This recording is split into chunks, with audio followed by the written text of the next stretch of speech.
Back here on the YD Red Sox Baseball Network, we apologize for the technical difficulties. If it means anything, you didn't miss much. YD has struck out twice in the top of the second inning, a 2-ball, 2-strike count to Wyatt Hoffman with 2 outs. Luis Ramirez polished off the bottom half of the first inning with 1 walk to his name. A backhanded play by the third baseman, Weiss. He rifles it across the diamond in time on the hard ground out by Wyatt Hoffman. Side retired. Oh, Cooper Weiss, we got on the broadcast again just in the nick of time for a web gem. And in the middle of the second inning, still no score between the Red Sox and the Whitecaps.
Bottom of the second inning on the YD Red Sox Baseball Network. Alongside Will Connerly, I'm Brad Klein. No score between the Red Sox and the Whitecaps in the third bout of the season. 2 ties to boot, and Luis Ramirez is pitching pretty well. Pitched pretty well in the first inning. 1 walk to his name, just the 7th walk he's allowed this season. And first pitch fastball at the knees for strike 1 to Curtis Byrne, the catcher from TCU. The 0-1 to Byrne. Fastball again, chopped slowly over to short. Ferreras gathers and fires in the dirt. Cody Huff with the stretch and the dig. Oh, and the out. Wow, what a play over there, and what a scoop by the catcher, Cody Huff. A incredible defensive execution on the 6-3 right there. Cody Huff, catcher by day and first baseman in his spare time. Said prior to the CCBL, really hadn't played much first base. Didn't matter, didn't look like it there. 1 away in the bottom of the second, and the fastball misses inside to Will Simpson. Well, Brewster's offense took a bit of a hit when Colin Davis hung up his CCBL cleats. And a foul ball off the ankle of Will Simpson, which is padded by a shin guard and a little bit more out there. It looked like the shin guard actually loops around to his cleats to protect that ankle, so he's not phased. 1 ball and 1 strike with 1 out. Colin Davis was drafted actually a few minutes before we went on air the first time. 207th overall to the Seattle Mariners. Incredible player, and it's a big miss from that lineup. He right now is the best hitter in the league. Yeah, big miss for the Whitecaps. I was about to say a big miss for the league as a whole, hitting .420. 2 balls and 1 strike now to Will Simpson, the DH. And the right-handed hitter checked his swing. Did he go? He did not. Held it up on the fastball that missed low for ball 3. Now Colin Davis hit .351 this past year in the collegiate ranks in 50 games at Wofford. And now it's up to Brewster to reassemble its arsenal. 3-1 fastball on the inside corner. Had Will Simpson fooled. He thought he had a 1-out walk, so much so that he tossed his bat over to the dugout, said, I don't need this anymore. Turns out he does. The count is full with 1 out. No score between the Red Sox and the Whitecaps from Stony Brook Field. And the payoff pitch. Fastball is just inside ball 4. And the same throw my bat over to the bat boy Selly for Will Simpson with 1 out in the bottom of the 2nd. Yeah, he ended up getting the free pass there, thought he had at the pitch before, but is able to get on first in the 2nd walk surrendered by the right-hander for YD. So Porter Brown at the dish now, a left-handed hitter who the last time YD faced Brewster was really struggling, and he's still struggling. Freshman from TCU. 2 for 26 on the season. Do the math and carry the 1. That's a cool 76 batting average. 1 ball and no strikes to Porter Brown. A guy that a lot of Whitecaps fans expect to really find his groove eventually, considering his prowess at the collegiate level at TCU this past year. 342 batting average. Swings and fouls it off of Nate Baez's right wrist and maybe even his thumb. It looks like he's nursing the right hand a little bit and grabbed his thumb with his left hand and now motions over to Scott Pickler. Now he's looking at that thumb, holding his thumb with his left hand, and now Pickler wants to have him examined by the trainer. And it was one of those plays, as soon as it happened, Baez kind of raised his hand and said, yeah, this is not how this is supposed to go. We don't know exactly what happened, and we can't speculate. All we can tell you is what we saw, and Nate Baez quickly knew something was wrong. Yeah, tough situation right there for a catcher to have to they get banged up so much back there, taking balls that come off the bats, and a tough moment. It seems to be shaken up as he's being tended to in the dugout. Now Scott Pickler is going over to Nick DeAndre, the home plate umpire. He might need a new catcher, and if he does, one of them is already on the field if he's so inclined. Cody Huff playing first base, talking to his fellow infielders, saying, hey guys, you think that's me? Well, Pickler has a couple of options here. He can go to Cade Hunter, the 3rd catcher on the roster who's yet to play in the game. That might make the most sense from a roster management standpoint. From an X's and O's standpoint, you'd probably like to keep him out of the lineup until Bryce Hubbard is gone, the lefty from Florida State. And now Cade Hunter from Virginia Tech, he's coming in to catch for Baez. So Cade Hunter is the new backstop for Luis Ramirez with a ball and 1 strike and 1 out. And a man on first base will step aside in the bottom of the 2nd for Cade Hunter to get some warm-up pitches. You're listening to YD Red Sox Baseball on the YD Red Sox Baseball Network.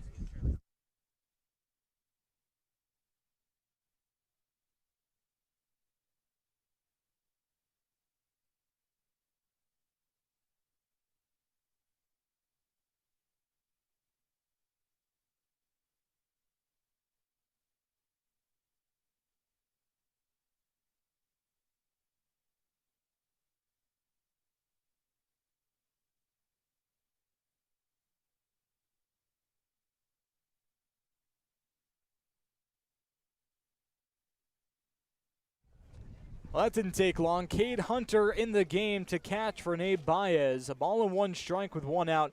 We don't know exactly what is ailing Baez. We do know that he was nursing his right thumb, and definitely in the right hand area, but it looked like he was sticking up his thumb to the trainer. 2 balls and 1 strike now to Porter Brown, the TCU lefty, who fouled off a pitch onto Baez in the unprotected portion of the Arizona State Sun Devil. A runner on first, that's Will Simpson, the DH. He walked prior to Brown. Now he takes off for second. Cade Hunter's pop over to second, not in time. Will Simpson swipes a bag with 1 out in the bottom of the 2nd inning, and all of a sudden it's a prime RBI situation for Porter Brown.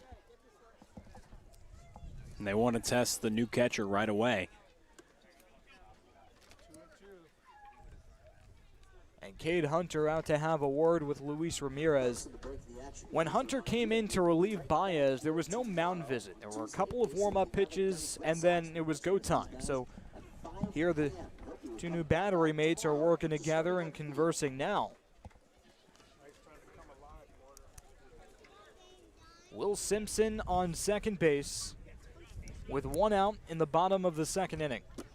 No score, and Porter Brown, who only has 2 hits on the year, with a chance to redeem his struggling stat line. The 2-2 from Ramirez, swung on and popped foul out of play.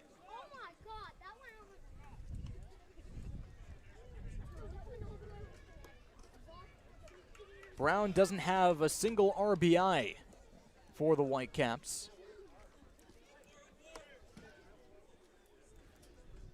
And Will Simpson, the left fielder who just logged his first stolen base of the season, on second base.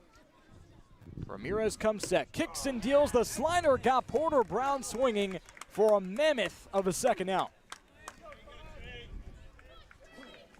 I mean, that's his go-to pitch, the slider, and he's able to take advantage of the situation. He needs to strike a guy out with a runner in scoring position, and he goes to his best pitch. Well, good execution right there.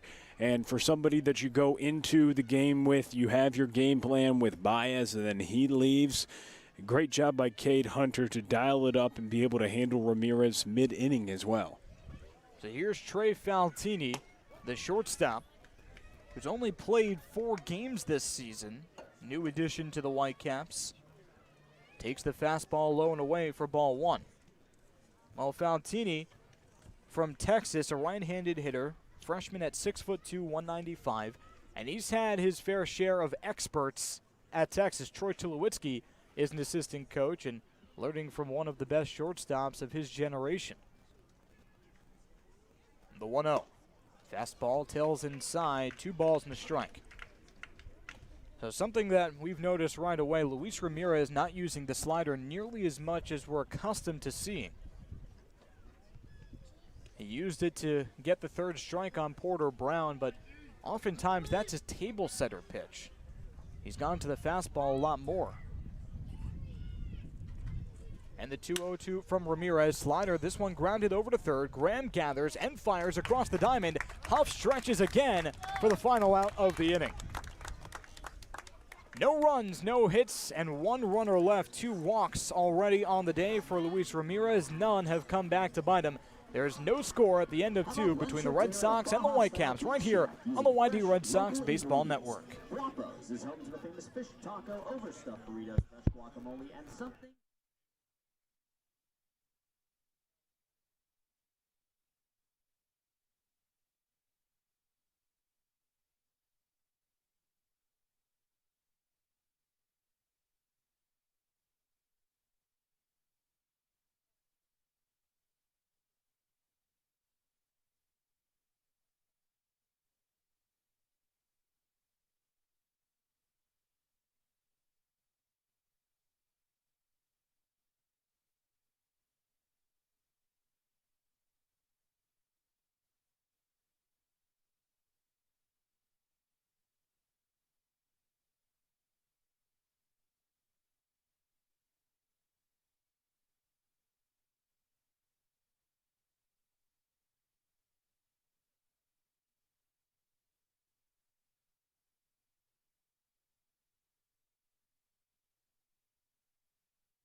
Back with you on the YD Red Sox Baseball Network alongside Brad Klein. Will Connerly with you as well. Top of the 3rd, no score, and neither team has got a hit yet either. Pascal Ferreras will try to change that for YD. Pascal Ferreras, Drew Bowser, and Briley Knight, the scheduled hitters for YD here in the top of the 3rd. And the first pitch is a swing and a miss on a fastball from the left-hander, Bryce Hubbard.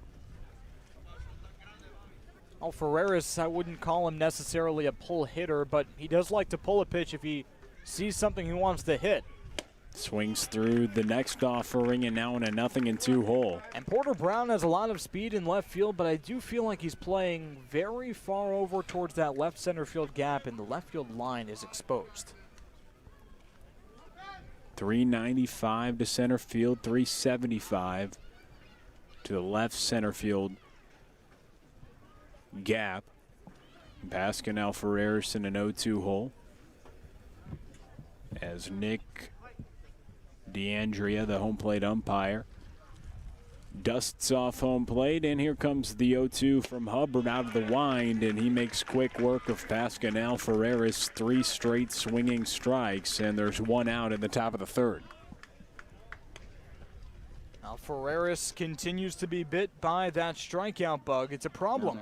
It's a problem for Pascal Ferreras that he's working on and didn't really anticipate to have, because he didn't strike out at this type of rate at Western Carolina.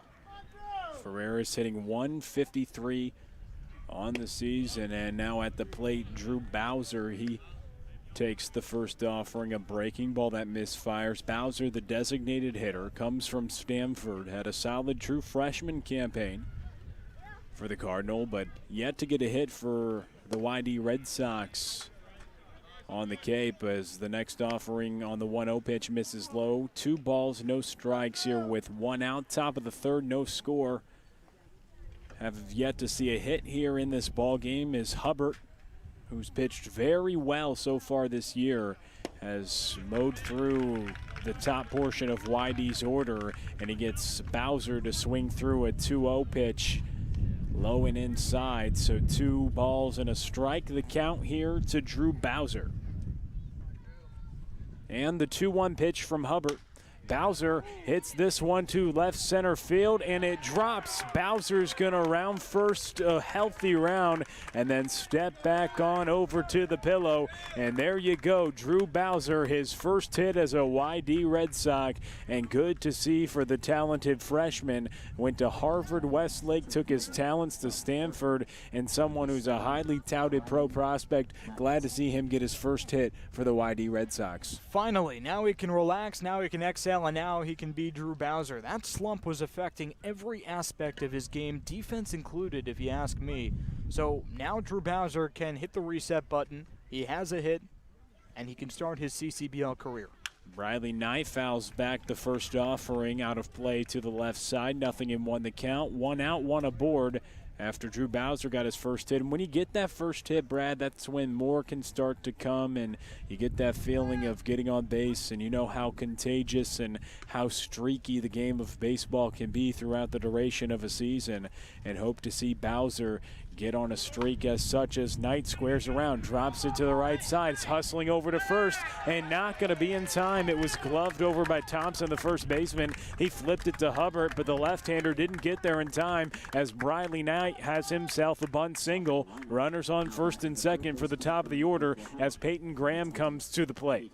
No surprise that the 9th-place hitter with a lot of speed and a lot of baseball IQ, Briley Knight, is bunting there at the top of the order on deck. But what a well-executed bunt by Briley Knight. You really couldn't throw it any better, because it was just kind of one of those in-betweeners. Hubbard, the pitcher, didn't know if he was supposed to take charge. It got past him. He was trying to cover. He was too late. Bottom line, Briley Knight was perfect. So Peyton Graham up with runners on first and second. 1 out, top of the 3rd. Back-to-back hits, Bowser, and then the bunt single by Briley Knight as the first offering misses outside. And a chance for Peyton Graham here to really break out of his slump. Struck out swinging in the first inning, and he's been 0 for what seems like his last million. So an RBI situation here, no score, top of the 3rd, big spot for Graham. Graham rifles it down the left field line, foul.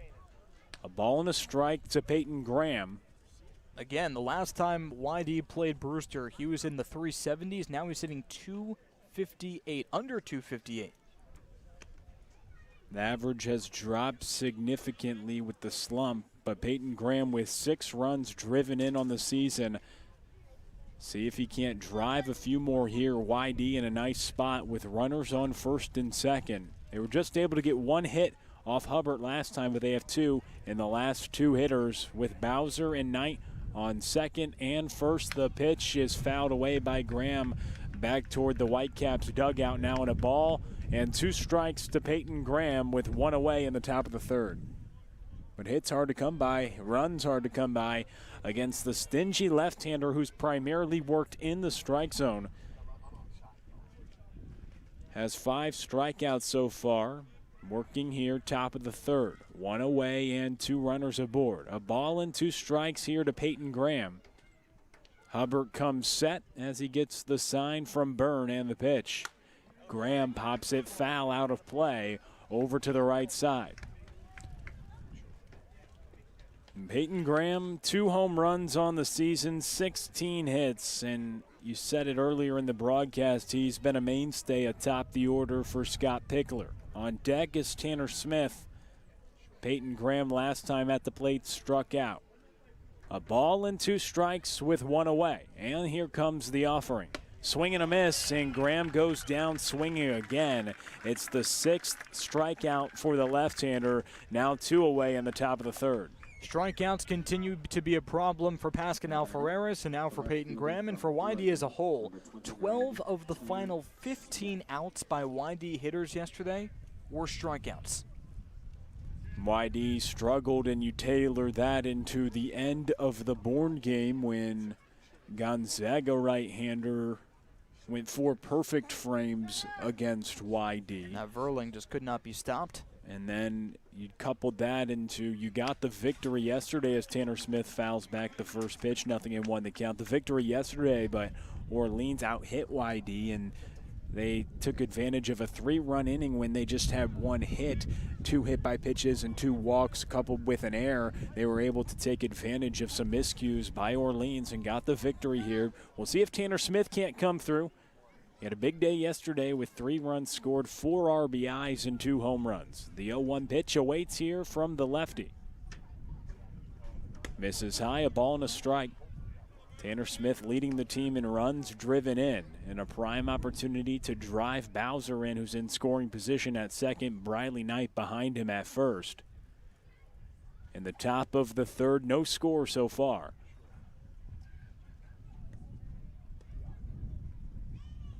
Nice day for baseball. Was raining much of the morning. You sure about that? Well, that's the breaking ball in there for a strike. If it's a day for baseball, it's a nice day. And well, here's what I know. I look up at the sky and I see this gray oblivion that's just about to swallow me up. That's what I see. So you're sticking with that? I'm sticking with it. It's a beautiful day. Okay. Any day that has baseball is a good day. Man, it's a solid day also because they're, with the rain coming down this morning, questioning if this game was even going to happen as Tanner Smith strikes out. And Bryce Hubbard worked himself in and then out of trouble. He gets 3 strikeouts in the third. He has 7 on the game through 3 shutouts. To the bottom of the third we go. No score on the YD Red Sox Baseball Network.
Back with you on the YD Red Sox Baseball Network alongside Brad Klein. Will Connerly here with you as well. And No score right now, bottom of the third. Cooper Weiss to lead things off for the Whitecaps, the 9th place hitter, and then Dylan Carter and Spencer Jones, the top of the order, due up here in the bottom of the third against Luis Ramirez. And he's working with Cade Hunter after he had to relieve the duties of Nate Baez, who left with an injury. In the first pitch, a breaking ball over the plate for strike one to Cooper Weiss. Cooper Weiss really struggling right now, but he has a lot of pop, that's for sure. His last hit coming on June the 30th, and it was a home run, but since then, over 13. At Coastal Carolina, in 44 games, hit .208, the 1-1, foul back and out of play. Had 3 home runs and 24 runs driven in. Drew 32 walks and scored 27 runs. So the average dropped significantly after leading the team with a .372 average during the 2020 season, as Luis Ramirez strikes him out swinging on a breaking ball to get the first out here in the bottom of the third K for Ramirez. Ramirez has yet to start a game for YD without striking out at least 6 batters, so expect that number to rise. 23 strikeouts on the season for Luis Ramirez as the ball sprayed to left field by Carter. Coming in on it is Tanner Smith. He dives, but it comes out of his glove, and it's Dylan Carter who runs to second base, and a 1-out double in the bottom of the third for Dylan Carter. After he struck out in the first, he's aggressive against Ramirez here in the third, and now Spencer Jones to the plate with 1 away and 1 in scoring position for the Whitecaps. We talk a lot about backspin and front spin for the outfielders in terms of how difficult it is to catch up to a ball and to read a ball. That one had side spin. It was tailing away from Smith, and he was just trying to catch up to it the entire time. Wasn't able to do so. Spencer Jones now to the plate, the big left-handed hitter. After the double by Carter, first offering, hit hard to right field, it's down. Dylan Carter coming around to score. Throw not going to be in time, and the Whitecaps take the lead, coming off the hands of a Spencer Jones RBI single after the double from Carter, and it's 1-0 in the bottom of the third in favor of the Whitecaps. Oh, that's all it takes. The big 6'7" Spencer Jones with a single to right. Not trying to do too much, and after Dylan Carter did his part with a double, Tanner Smith just couldn't rob him of extra bases. Brewster had the advantage. Zach Neto walked last time he was at the plate, the 3rd place hitter in the Whitecaps lineup.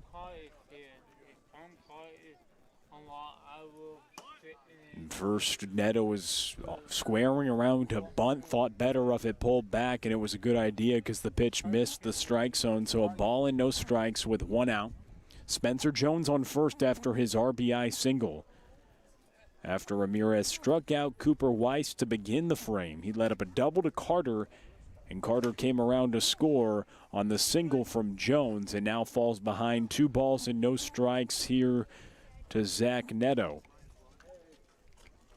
Neto 11 for 38 on the season with 2 home runs and 8 runs driven in. Ramirez allowing a run through 17 innings prior to this start, had a 2.12 ERA with 20 strikeouts. And the pitch in there for a strike on the upper echelon of the strike zone for strike 1, 2 balls and a strike with 1 out, 1 aboard. Bottom of the third, a 1-0 lead for Brewster. Ms. Ramirez pitching after Pat Gallagher got the nod yesterday for the YD Red Sox, and a check over at first, and it was Jones who was caught napping. Now in a rundown, Wyatt Hoffman's able to apply the tag. Jones is off the base pass as Luis Ramirez picks him off. The rundown then continued, and Wyatt Hoffman is able to tag him out. So Jones is off the base paths, and now Neto up with a 2-ball, 1-strike count, and now 2 outs. Well, Tanner Smith couldn't steal an out for Luis Ramirez, but Wyatt Hoffman helping Ramirez after the pickoff. There was a great play in the rundown because at 6'7", a lot of length and a lot of speed between the base paths, but Hoffman made sure to corner him and tag him when he was comfortable. So after falling behind 2 balls and no strikes, he fires back-to-back strikes and sandwich a pickoff in there, and Ramirez 1 pitch away from getting out of the inning, the 2-2. Hit to the right side, out of play, foul by Neto,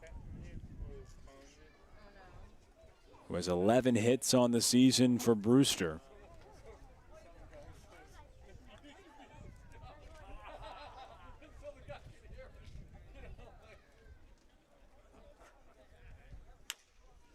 It's fouled away to the left side by Brewster's dugout. Neto staying alive with back-to-back foul balls.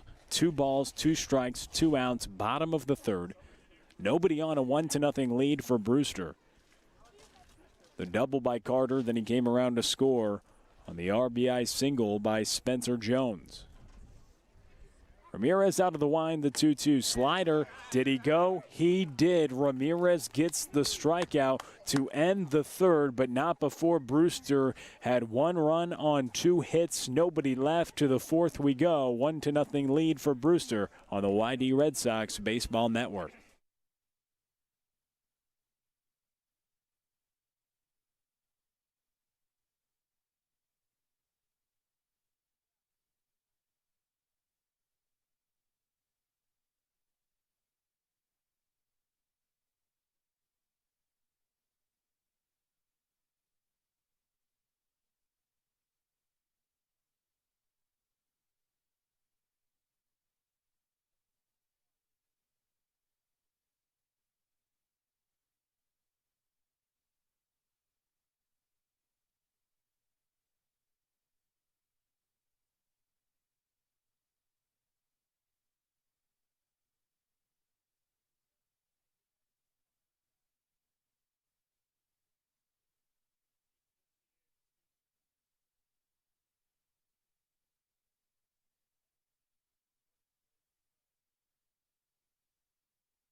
Back on the YD Red Sox Baseball Network alongside Brad Klein, Will Connerly here with you as well. But it's a 1-0 lead for Brewster on top of the YD Red Sox, and they have a healthy lead because of the fact that this lefty has thrown the ball very effectively on the mound. Bryce Hubbard, he's mowed through the order for YD, and the first pitch in there for a strike to Cody Huff to start off the fourth.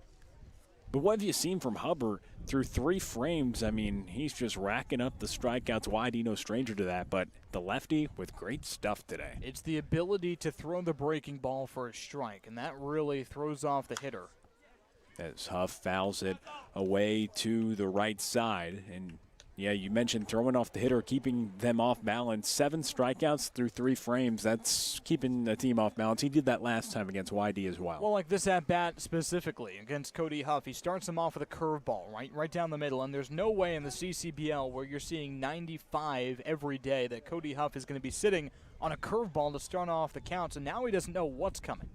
Pitching backwards. We'll see. The 0-2 breaking ball high, and he chops it to the right side. Gloved by the first baseman, Jake Thompson. He steps on first, and that's an out. And, Brad, that's a good example of not knowing what's coming in an 0-2 count. Hubbard has put a guy's away with the fastball. There he goes to a breaking ball. It was a high breaking ball, but you can get away with it because of the velocity you possess. When a hitter sees something high in the zone, they may think, hey, that might be a fastball. And he chopped it over to the right side for a ground out. Had Huff where he wanted him with an 0-2 count. First pitch to Chase Luttrell in there for strike one, and there's the breaking ball in there for a strike. Luttrell got the only hit against the left-hander in the first outing that Hubbard had against the YD Red Sox. YD did have 2 hits last inning, the first hit of the season for Bowser and then Briley Knight bunt single, but then both were stranded after he responded and struck out Peyton Graham and Tanner Smith. All 7 strikeouts for the lefty have come of the swinging variety. And here comes the 0-2 pitch to Chase Luttrell. Swing and a miss. 8 Ks for the lefty, all swinging, and there's 2 outs in the top of the 4th. Luttrell there, even though he's the only one who got a hit against Hubbard in the last time out, he was behind the 8 ball the entire time. 3 pitches. And again, it's Hubbard's ability to throw the breaking ball from the previous at-bat that might have even thrown Luttrell off. Luttrell's in the dugout, or rather the on-deck circle. He has an up-close and personal view of what Cody Huff saw, so that threw him off too. It's just one breaking ball can change an entire frame. First pitch to Cade Hunter in there for strike one. A curveball. It is a breaking ball, and he's getting ahead with the breaking ball at a very effective rate. And this is Cade Hunter seeing the lefty for the first time. Nate Baez had the first at-bat in this slot, but then left the game with an injury. Cade Hunter came in the second inning. But he is commanding the breaking ball, and he's been very good so far this summer.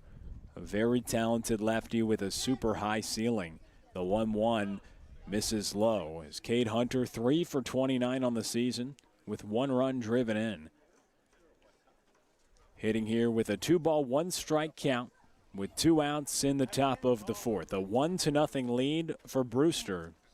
They've got Bryce Hubbard throwing the ball extremely well. The 2-1. Swing and a miss, and now 2 balls and 2 strikes. He went to the high fastball, and Cade Hunter was a tick behind. So 2-2 count with 2 outs, top of the 4th, and Hunter at the plate.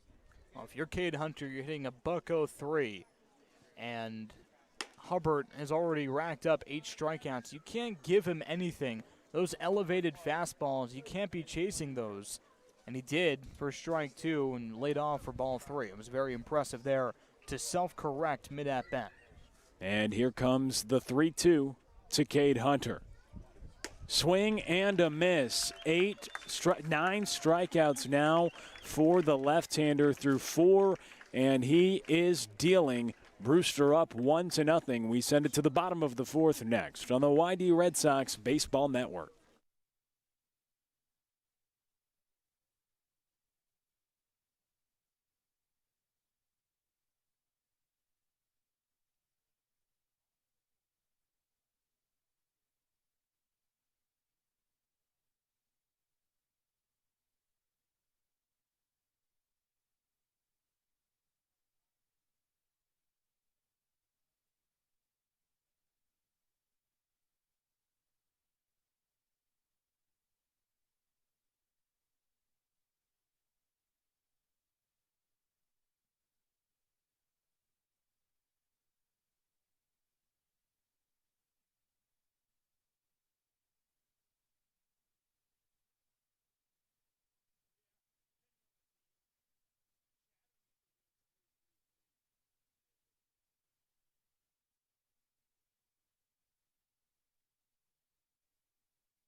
Back with you for the bottom of the fourth on the YD Red Sox Baseball Network. Luis Ramirez, first offering, misses high. Jake Thompson, Curtis Byrne, Will Simpson due up for Brewster in the bottom of the fourth. Alongside Brad Klein, Will Connerly here with you as well. A 1-0 lead for Brewster as the slider from Ramirez misses low. Now 2 balls and no strikes to Jake Thompson, who grounded out to end the first last time he was at the plate. Hitting just shy of 300 on the season with 9 runs driven in and 2 home runs, and now he's in a favorable 3-ball, no strike count with nobody out, nobody on, leading off the bottom of the fourth. And Thompson, a 3-0 count. Ramirez is going to try to find the strike zone. Ramirez with just 2 walks in his first 3 starts. We're not used to seeing him like this. And he does fire a strike in there. So 3 balls and a strike. Ramirez here against Thompson, who has 14 hits so far on the season. As he fouls it away to the left side, Peyton Graham gives some chase, and then it falls over on the bleachers beyond the Whitecap dugout. Brewster and YD, 2 teams that are tied for first place in the East Division, each with 20 points. Brewster on a 3-game win streak. YD won their last game yesterday against Orleans. Ball grounded to the right side. Cody Huff, the first baseman, has it. He steps on the bag, and there's 1 out in the bottom of the fourth. And Cody Huff playing a pretty good first base, and Scott Pickler has to be happy about that, has to be happy about getting his red-hot bat in the lineup. But in a way, hindsight is 20/20. He's probably kicking himself for starting Huff at first base, because now Cade Hunter is catching against Bryce Hubbard, the lefty, who is just fantastic right now. So Hunter is really struggling offensively, and defensively, Cody Huff is a lot better. Ball popped up on the infield. Peyton Graham coming up on it, and he makes the play a few feet in front of Cade Hunter in the catcher's circle. And he steps 1 foot on the dirt where Cade Hunter popped up to look for it, and Peyton Graham came all the way from third base and caught it for the 2nd out. So a pop-up by Byrne to Peyton Graham, the third baseman, despite it being right in front of Cade Hunter, the catcher. And now Will Simpson will come to the plate. And yeah, you mentioned Cade Hunter coming off the bench, and just the most unfortunate equation of all that is the loss of Nate Baez to injury. And he's off to Cape Cod Hospital. That's where he was trying to go to from the field, and we'll see what his status is throughout the season, if he's out for the rest of the CCBL year, and more importantly, in a way, if he's out for his next season with Arizona State. And that's a long way down the road. You still have to get through the summer and fall ball, but that's where a lot of minds, mainly Arizona State fans, where they're going right now. Yeah, projected the only returning catcher on the depth chart for the Sun Devils, as Simpson swings through the low breaking ball. A ball and 2 strikes, 2 outs. Bottom of the fourth, a 1-0 lead for Brewster. He's the only returning catcher to that roster, though, and was projected to, he's of course an ultimate utility man. Infielder turned catcher, can play first as well, and designated hitter also. But, thinking about his recovery as well and the status of his health, as it's Simpson who gets rung up. Ramirez with a nice 1-2-3 frame in the bottom of the fourth. We send it to the 5th on the YD Red Sox Baseball Network.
Back with you on the YD Red Sox Baseball Network alongside Brad Klein, Will Connerly here with you as well. And thus far today, Bryce Hubbard has put on a show. Through 4 innings, Brad 9 strikeouts, and that's not too shabby. And he's still going. He's out there here for the top of the 5th, facing off against Wyatt Hoffman, Pascal Ferreras, and Drew Bowser, the scheduled hitters for YD here in the top of the 5th. But a tough chore as Wyatt Hoffman puts a jolt into this one to center field. But Dylan Carter's a few steps back and makes the play, 1 out. Now Hoffman had a chance at Red Wilson, but not at Stony Brook. 352 to dead center at Red Wilson, 385 to dead center at Stony Brook, and that's actually a pretty long porch to center field in a wood bat league where these players aren't used to hitting wood bat. But yeah, he gave it a ride. Good contact for Hoffman, but he's retired. Pascal Ferreras at the plate. First pitch misses for ball 1. Pascal Ferreras in the 3rd struck out on 3 pitches. 1 ball, no strikes for Hubbard, working in his 5th inning as Ferreras hits this one toward right field. And coming up on it is Jones. He makes the play. And Hubbard has now retired 7 straight YD Red Sox. He's found himself a groove ever since Bradley Knight had a bunt single. He's retired 7 in a row, dating back to the 3rd, 4 of which have come via the strikeout. He has 9 strikeouts right now through 4 2/3, and first pitch misses low to Drew Bowser, who had his first hit of the season in the 3rd inning. One of the 2 that YD has today here against Hubbard.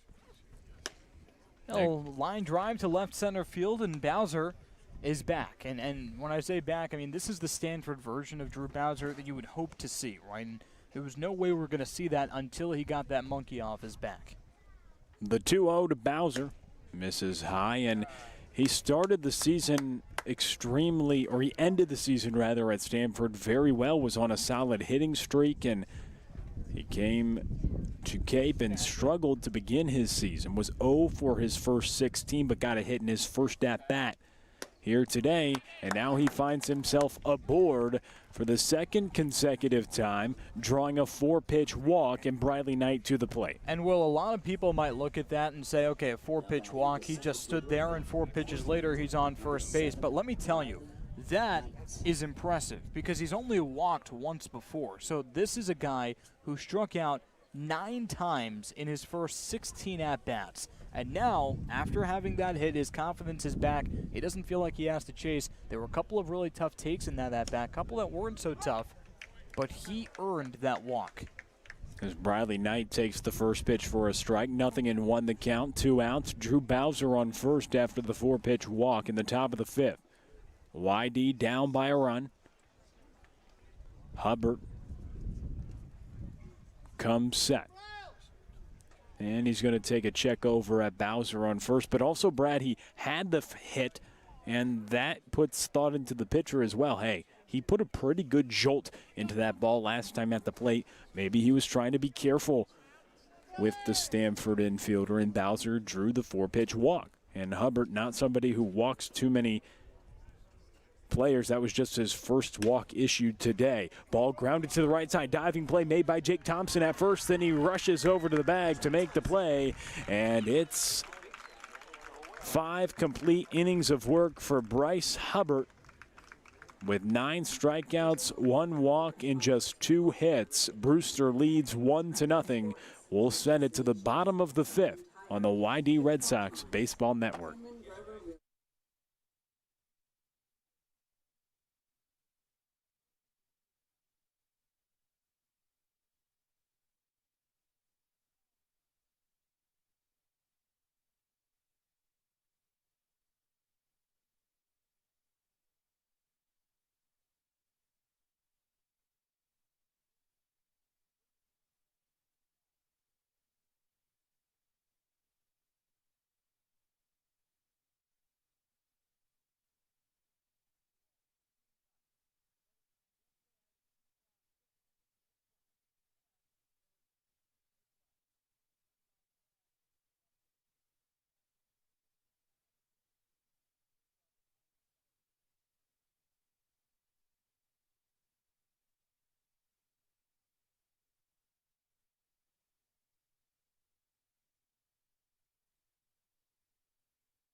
Back with you on the YD Red Sox Baseball Network alongside Brad Klein, Will Connerly with you as well, and Luis Ramirez with the YD Red Sox on the mound. Bottom of the fifth working, and the right-hander first pitch strike to Porter Brown. Porter Brown 0 for 1 today, 2 for 27 on the season. 2 hits for each team today, but 1 run for Brewster, and they lead by a run. As the ball's fouled back, 0-2 the count. Here to Porter Brown. Porter Brown was one of the best hitters in the lineup for TCU. But the left-handed hitter struggling so far on Cape. 2 for 27 on the season. No home runs or runs driven in. And he gets rung up right there. He did go around rather. Luis Ramirez gets the strikeout either way. And there's 1 out in the bottom of the fifth. The shortstop from Texas, number 5, Trey Valtini. The 19th strikeout for Porter Brown? The 14th. 14th strikeout for Porter Brown. That's on me. Through 28 at-bats. That's on me. I take responsibility for that one. The ball fouled back. Trying to help you out with a little nugget written down on a little Post-it note. It's my handwriting. The chicken scratch is what you're talking about? It was the handwriting. Okay. It's bad. I have one of those penmanships that you think I'm lefty, but I'm not. Yes. I'm writing with my right hand. That's fair. That's fair. I appreciate the help, but Try. The note 14 strikeouts through 28 at-bats for Brown. So 50% of the time, the at-bat results in a strikeout. As Valtini at the plate, the shortstop from Texas.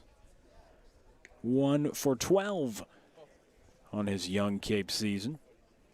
Grounded out to Peyton Graham last time. This time he grounds it to the left side to the shortstop. Pascal Ferreras gets rid of it quickly, but Cody Huff throw comes off the bag, can't stay on. And Valtini reaches after Ferreras' throw went wide.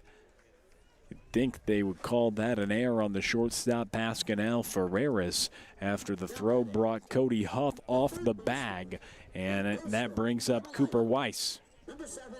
And that is the team-leading 4th error of the season for Pascal Ferreras, a guy who came in with the scouting report screaming, hey, this guy has a plus glove and some power too. So a little disappointed to see Pascal Ferreras with his 4th error of the year.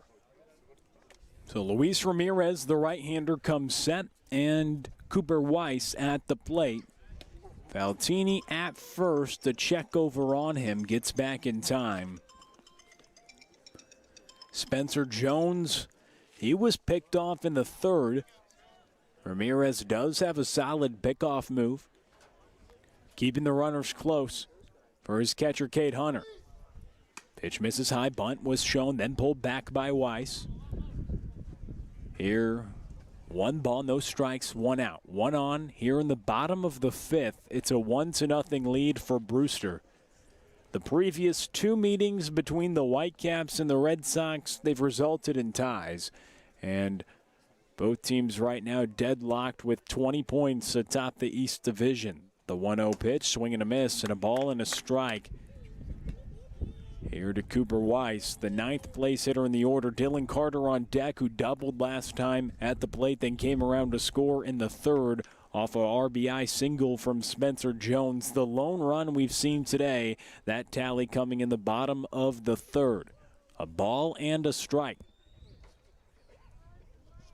And the pitch by Ramirez, bunt shown, then pulled back once again. So 2 balls and a strike to count with Valtini, the runner, at first base.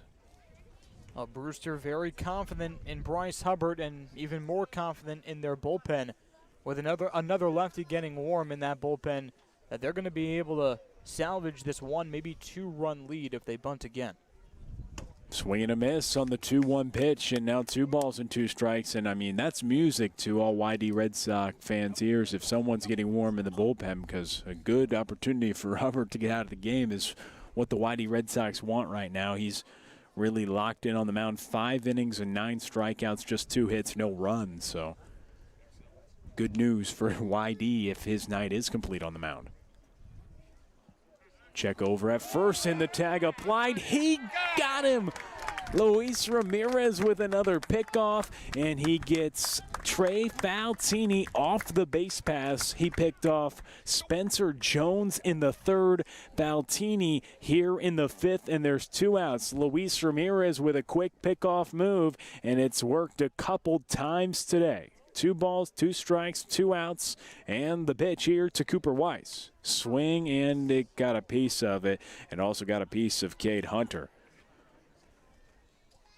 As the umpire will go talk to Luis Ramirez. Well, Cade Hunter was only shaken up for what seemed like a second and a half, but got right back up, and that's a great sign for YD because they are down to their last catcher here with Cody Huff. Yes. Playing first base. And emergency catcher would be what, Briley Knight? You'd have to think he played some catcher and now playing some outfield full time. Of course, would not ever want to get into a situation like that as the pitch is up and in, full count. They could also move Cody Huff from first to catcher and then just bring in a first baseman like a Drew Compton, for example. That's an option. Full count.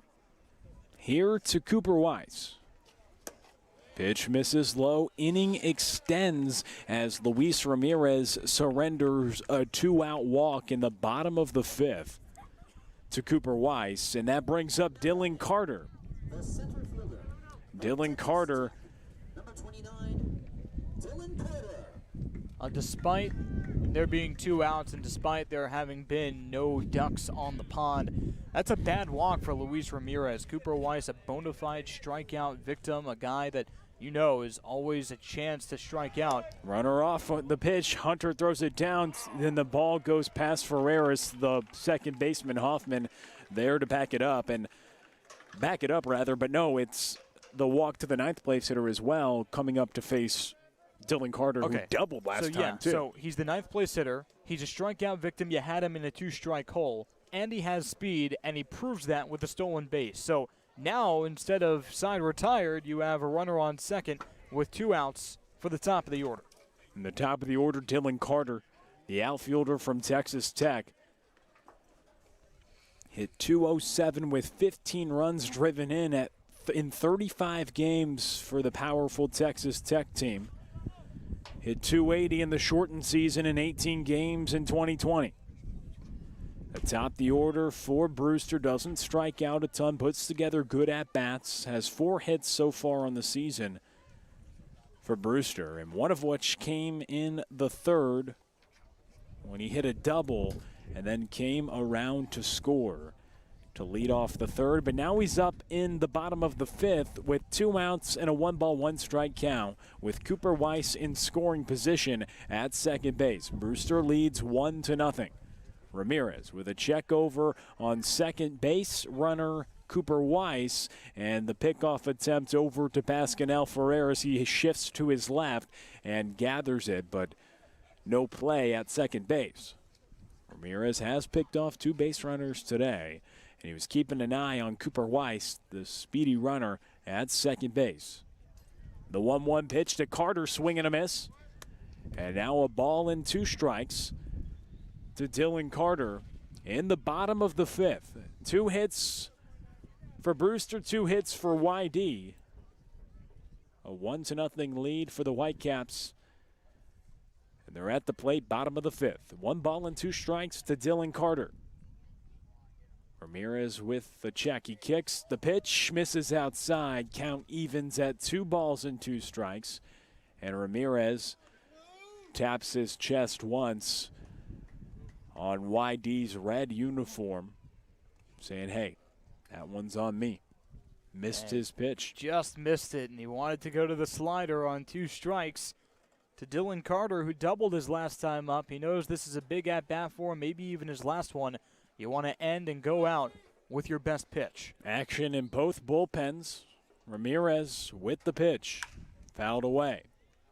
Bottom of the fifth, and primarily outside of Chatham, you've seen the starting pitching try to go deep into games. There's been some unique circumstances where starters will be on a pitch count limit, like Max Rajic of Orleans, who wants to be condensed and only was going 3 frames for now until he got more extended. Didn't work out yesterday, didn't get out of the third, but you know, both starters putting together a solid performance for their team. But right now it's Brewster leading 1-0. Both starters still the pitchers of record as Ramirez. The pitch, swing and a miss. And Ramirez gets the punch out in the 5th to put away Carter. And Luis Ramirez now with 7 strikeouts through 5 frames of work. He's just surrendered a run. And we send it to the 6th. A 1-0 lead for Brewster on the YD Red Sox Baseball Network.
Back with you on the YD Red Sox Baseball Network. Top of the 6th, a 1-0 lead for Brewster. Top of the 6th, and also the top of the order for the YD Red Sox. To the plate, Peyton Graham. First pitch for strike 1. It was a breaking ball from the left-hander. The left-hander's been pretty impressive today. 5 innings, 2 hits, 9 strikeouts, and 1 walk. And the 0-1 to Peyton Graham. He hits this ball well toward left field, and it tails foul. Peyton Graham put a jolt into that one, but it was foul.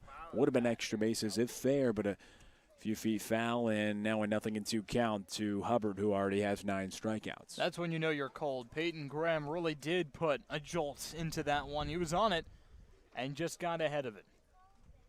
So Peyton Graham at the plate with a 0-2 count.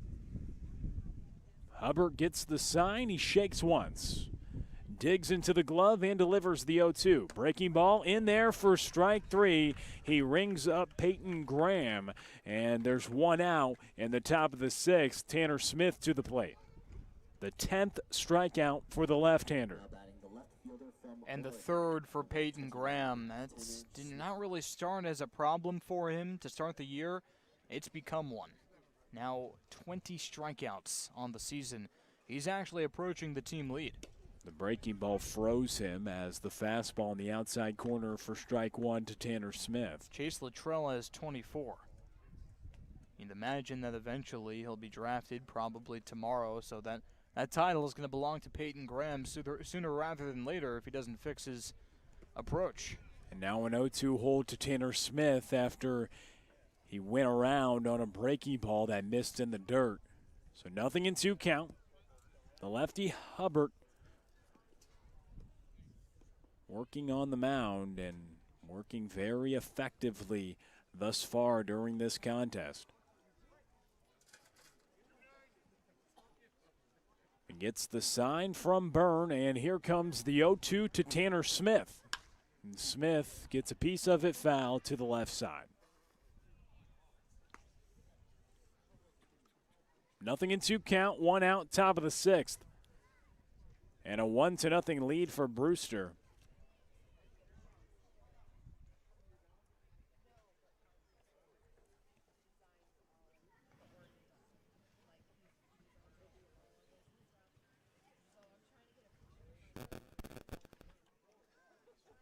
Nick DeAndrea getting some new baseballs after all the foul balls during this frame. A couple from Tanner Smith, a couple from Peyton Graham, but a 0-2 count with 1 out. And the pitch to Tanner Smith. He grounds it to the right side. Jake Thompson, the first baseman, flip over to Hubbard at first, and Smith is retired after the 3-1 putout. There's 2 outs in the top of the 6th.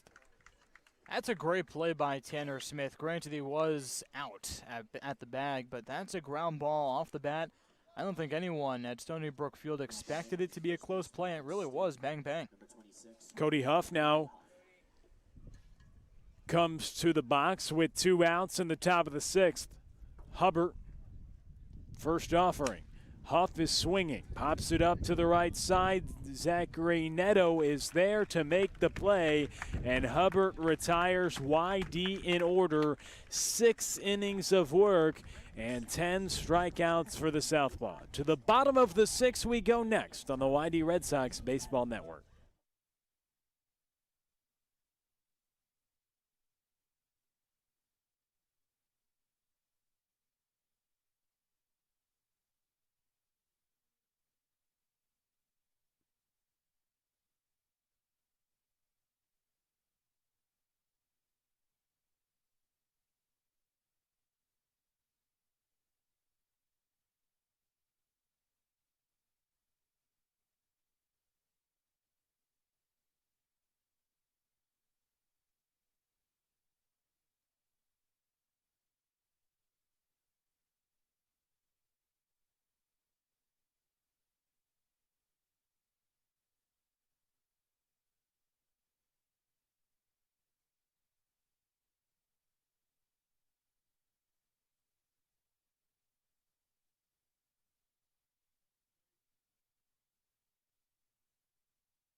Back with you on the YD Red Sox Baseball Network. Bottom of the 6th, Spencer Jones to the plate. And the right-hander, Ryan Patel, comes out of the bullpen to relieve Luis Ramirez. So his night on the mound through. And Patel, the first pitch, misses outside to Spencer Jones. He had an RBI single in the 3rd. That's the lone run we've seen today. Patel, his 2nd appearance, he came in just to get the final out against Bourne a few days ago. Right-hander from St. Louis University. Led the Billikens in saves and was primarily in the back end of the bullpen. A solid right-hander from the Atlantic 10 Conference. 2 balls, no strikes. Here to Jones. And fired in there for strike 1 to the big left-handed hitting right fielder. Luis Ramirez, 5 innings, 2 hits, 1 earned run. Walked 3, struck out 5.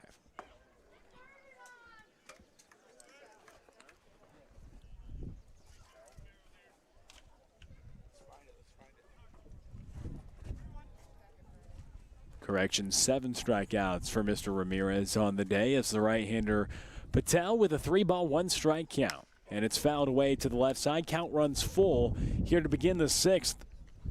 Against Spencer Jones, 1 for 2, but has the lone run driven in today.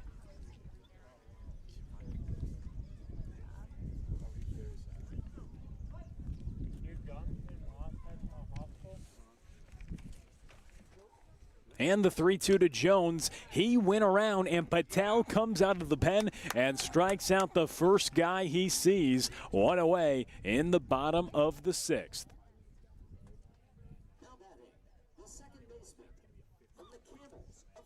So Jones is retired. And Zach Neto now to the plate. With 1 out, bottom of the 6th. Each team just has 2 hits. Brewster leading 1-0. In the bottom of the 6th, Luis Ramirez, another solid outing for the YD ace. And the ball off to Ryan Patel. First pitch misses upstairs to Zach Neto.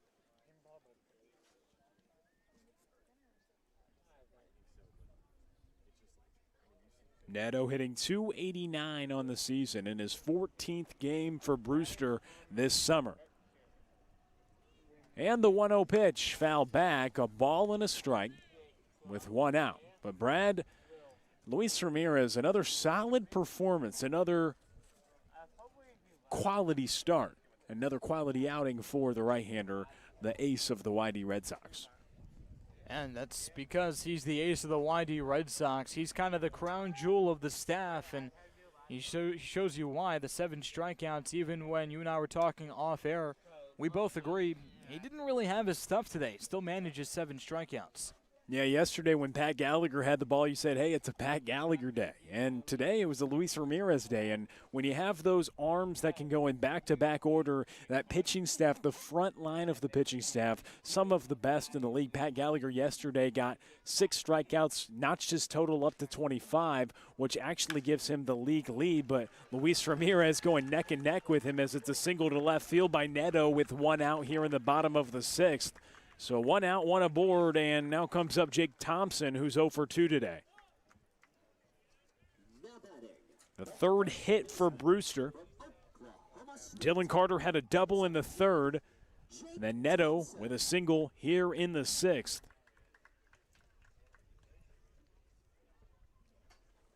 The other hit was Spencer Jones's run driven in, but he struck out to begin this frame. His single came in the 3rd. As the left-handed hitting first baseman Jake Thompson to the plate. And first offering a strike from the right-hander.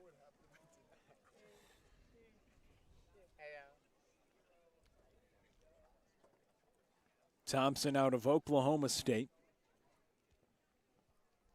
His 16th game this summer with Brewster. Hitting .298 coming into today's contest. Nothing in 1 count as Patel checks over at first on Neto, who had a single to left field. He's on first base. A 1-0 lead for Brewster here in the bottom of the 6th. Nothing in 1 count with 1 out. Patel comes set.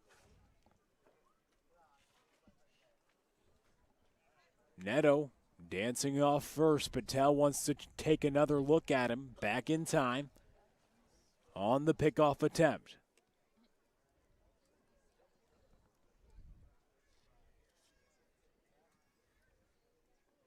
So Patel comes set. And another check over at first. And back in time, but the play just a little bit closer. Patel trying to check over whenever Neto is dancing too far off the bag.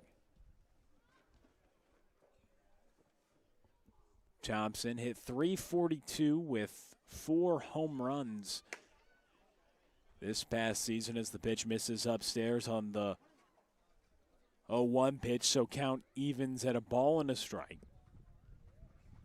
He redshirted at Kentucky last season after spending the 2018 season at a junior college, then hit .342.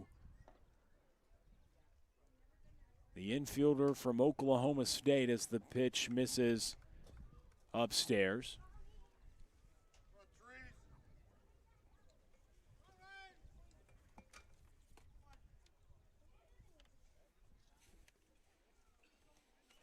Patel in a 2-ball, 1-strike count with 1 out, 1 runner aboard, and a 1-0 lead for Brewster. Another check by Patel. Thompson with 2 home runs this season.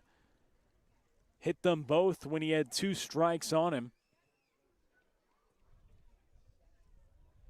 Coming just a few games ago, 9 runs driven in on the season. And takes the pitch inside. 3 balls and a strike now as Patel falls behind. Here to Jake Thompson, the cleanup hitter. And coming off a game recently where he had 2 home runs. Has some good pop and in a hitter-friendly count against the right-hander, Ryan Patel. The 3-1 pitch misses high and ball 4. That brings up Curtis Byrne with runners on first and second and just 1 out in the bottom of the 6th. So Patel now trying to work out of a little bit of trouble coming out of the bullpen in his first inning of relief after the outing for Ramirez is concluded. And he'll face off against Curtis Byrne, who's 0 for 2 today. Yeah, Patel had just 1 at-bat against Orleans, 1 little out that he recorded just to get you a taste of what he's done for YD. This is the first time he's really been thrown into the fire. Again, with Orleans, it was not only a short situation, but it was also a low-leverage situation down by 7. Here, he's just trying to keep YD close. 1-0 game, and Tom Vasella wants to have a word. Yeah, so a runner got to second base, and whenever you're not pitching with a runner on second, sometimes you want to come talk about the signs. Cade Hunter was doing that with Patel, but as Cade Hunter started to walk back, Tom Vasella walked out, and now the whole infield's having a conversation. What do you think Coach Vasella is saying right now to the right-hander Patel, working with runners on first and second and 1 out? Well, you have to think with a catcher, Curtis Byrne, at the plate, it's all about forcing a ground ball. Byrne doesn't run extremely well, and you're 1 ground ball away from being out of trouble. Now, granted, with a runner on second base, you're 1 poor changeup, 1 poor pitch away from being in deep trouble and from being down 2. So Ryan Patel walking a tightrope here, but he has a very real opportunity to bail himself out. Byrne hitting .259 on the season when the day started. He's 0 for 2 today. The catcher from TCU, a St. Louis, Missouri native, with runners on first and second, 1 out, bottom of the 6th. Patel, he comes set and delivers the pitch. Byrne squares around a bunt, pulls back, but it's in there for a strike. So 0-1 the count with 1 out, bottom of the 6th. I don't think Byrne's going to bunt. I think that's a decoy, and I think YD should keep their corners out. Peyton Graham just getting ready for that ground ball. If it comes to him to trying to turn it, I don't think he's going to take another step in. Runners on first and second. Byrne at the plate. The 0-1 pitch from Patel. Although he lifts his leg and then steps it behind the rubber to check on Neto, who's been dancing around the base paths. He did so at first. Patel kept a close eye on him.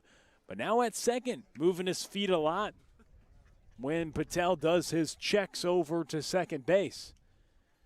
Patel comes set, looks over at Neto, moving his feet, gets a big secondary. The pitch hit to the right side by Curtis Byrne. It's down in right field. Neto's going to come around to score. Byrne is rounding into second, and it's runners on second and third in the bottom of the 6th after an RBI double from Curtis Byrne, and it's a 2-0 lead for Brewster in the bottom of the 6th.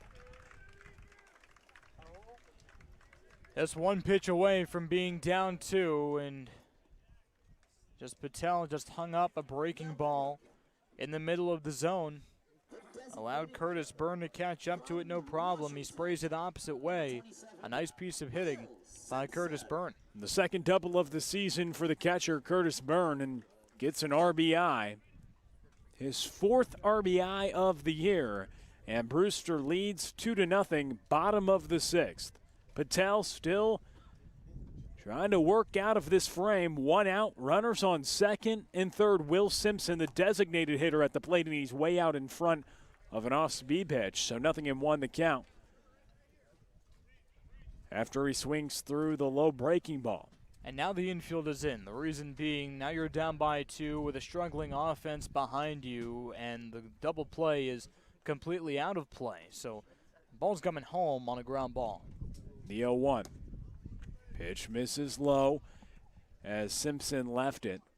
Patel went really low on the first offering. Simpson swung through it. He brought that one up, but laid off and counts even at a ball and a strike with 1 out. Runners on second and third. Thompson on third, Byrne on second after the RBI double. And Brewster leads by 2, but they have 2 more in scoring position. And that's in there for a strike. 3 straight off-speed pitches by Patel. And that one catches the upper portion of the strike zone, a ball and 2 strikes. Here with 1 away. The designated hitter, Simpson, at the plate. He's 0 for 1. He walked in the second inning. As the infield is pinched in for Coach Pickler. That ball sky to right field. Chase Luttrell running in on it. And he makes the play, and he's going to throw it home. They sent the runner, but then goes back after it was a good throw in by Luttrell. And Thompson got about halfway and then pumped the brakes, made his way back to third after Chase Luttrell made a nice throw home. Realized, hey, probably not the best idea, so he stays put.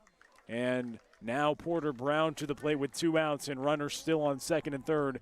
Nice throw made by Luttrell to save a run. If you're Brewster, you probably want to be aggressive there because Porter Brown has really struggled, so might be your best chance for another run, but Luttrell with a great throw to keep him put. First pitch, a strike to Porter Brown. He's 0 for 2 with 2 strikeouts today. 0-1 count, 2 outs. Runners on second and third. First inning of work for the right-hander from St. Louis University. And he comes set. The 0-1 pitch. Swing and a miss, and now Patel has Porter Brown in a 0-2 hole with 2 outs in the bottom of the 6th. Curtis Byrne on second base. He had an RBI double to bring in the second run of the game for Brewster. They're leading 2-0 here in the home half of the 6th.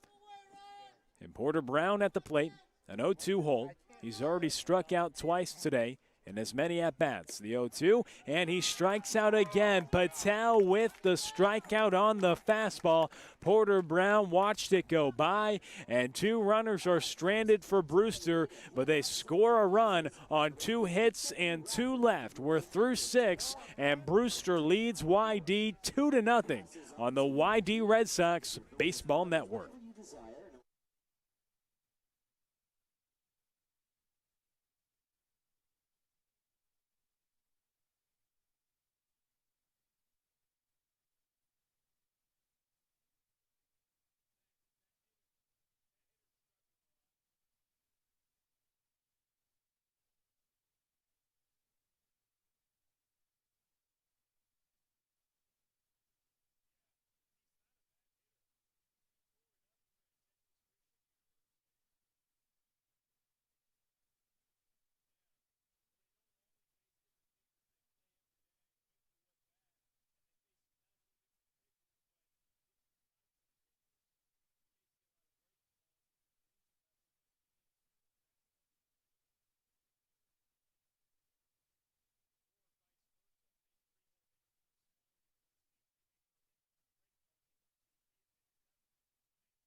Top of the 7th inning on the YD Red Sox Baseball Network, and the Sox trail the Whitecaps 2-0.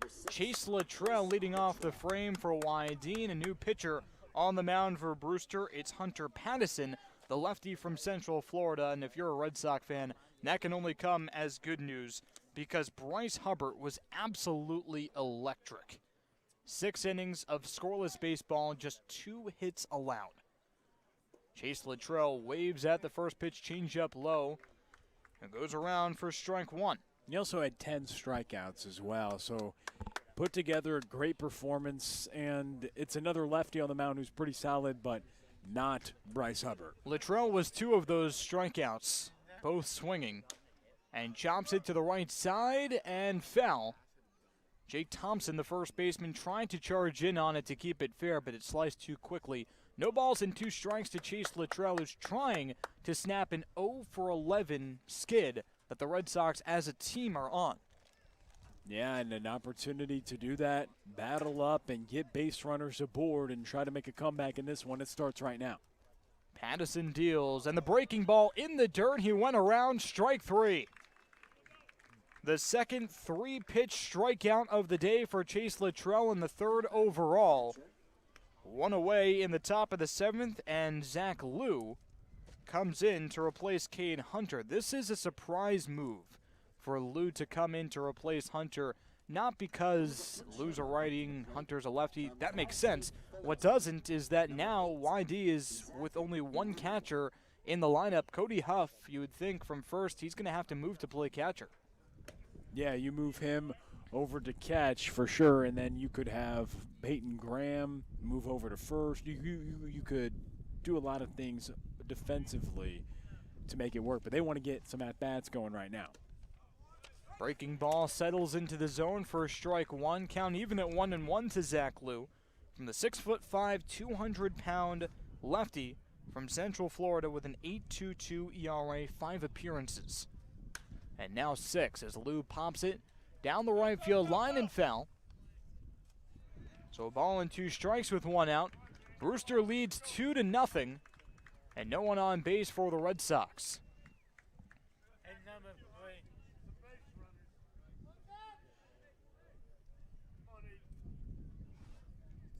Pattison has logged 7 2/3, now 8 innings for the Whitecaps. The 1-2 to Liu, taken outside. The fastball just missed for ball 2. Pattison went 3 1/3 and allowed 2 runs. Both of them earned 4 hits and a walk, 4 strikeouts against the Red Sox. As Liu goes down swinging for the 2nd out. It was the changeup, the same pitch that got Luttrell, and 2 away for Wyatt Hoffman in the top of the 7th inning. Now batting the second baseman from Pacific. And yeah, you mentioned that's an interesting move. You get Liu out there, and we'll see what Pickler does on the defensive side of things.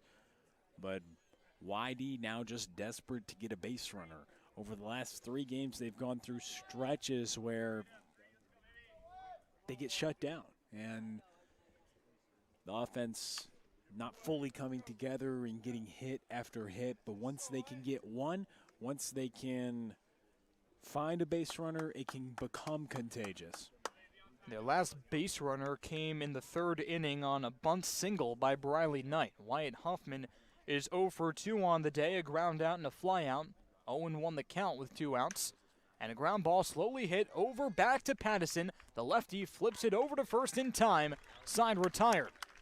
So the pitcher helping out his own cause. 2 strikeouts and a ground out. Makes quick work of YD, and now it's stretch time from Stony Brook Field with Brewster leading 2-0 right here on the YD Red Sox Baseball Network.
Bottom of the 7th inning, and Brewster leads 2-0 over YD on the YD Red Sox Baseball Network. Alongside Will Connerly, I'm Brad Klein.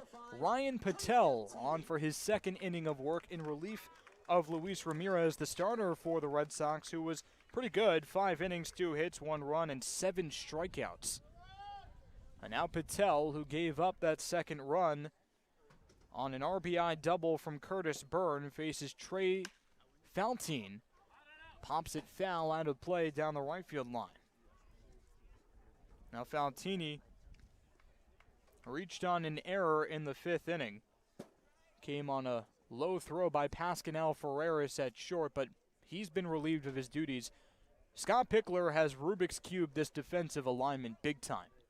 Cody Huff, no surprise, comes in from first to catch, with Zach Liu taking Cade Hunter's spot in the lineup.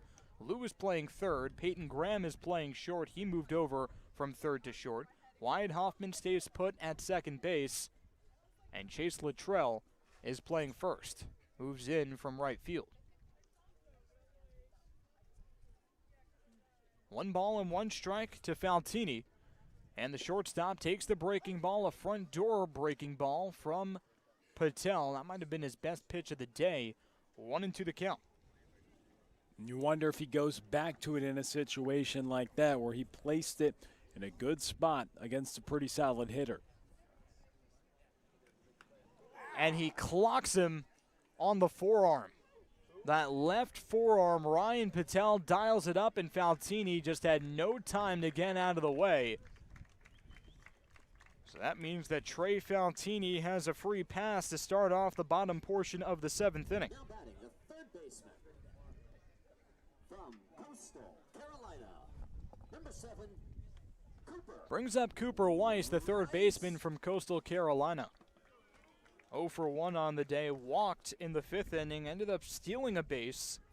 That was one of the final, actually the second to last batter that Luis Ramirez faced. He's 0 for his last 14. Shows bunt, pulls back, and bends away from the breaking ball that misses inside. 1 ball and no strike from the St. Louis righty Ryan Patel in his second appearance as a Red Sox.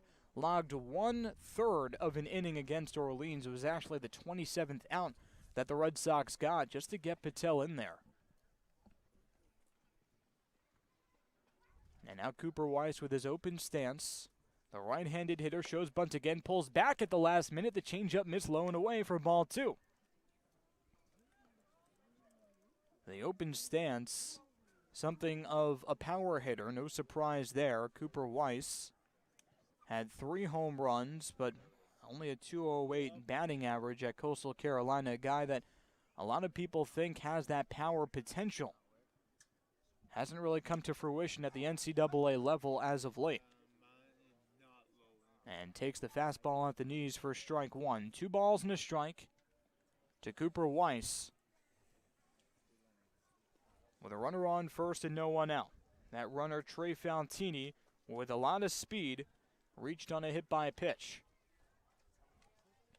Infield at double play depth, and Patel checks back Faltini, who scurries back to first safely. Yeah, YD, they've kept a close eye on base runners today for Brewster, Ramirez with 2 pickoffs, and now Patel.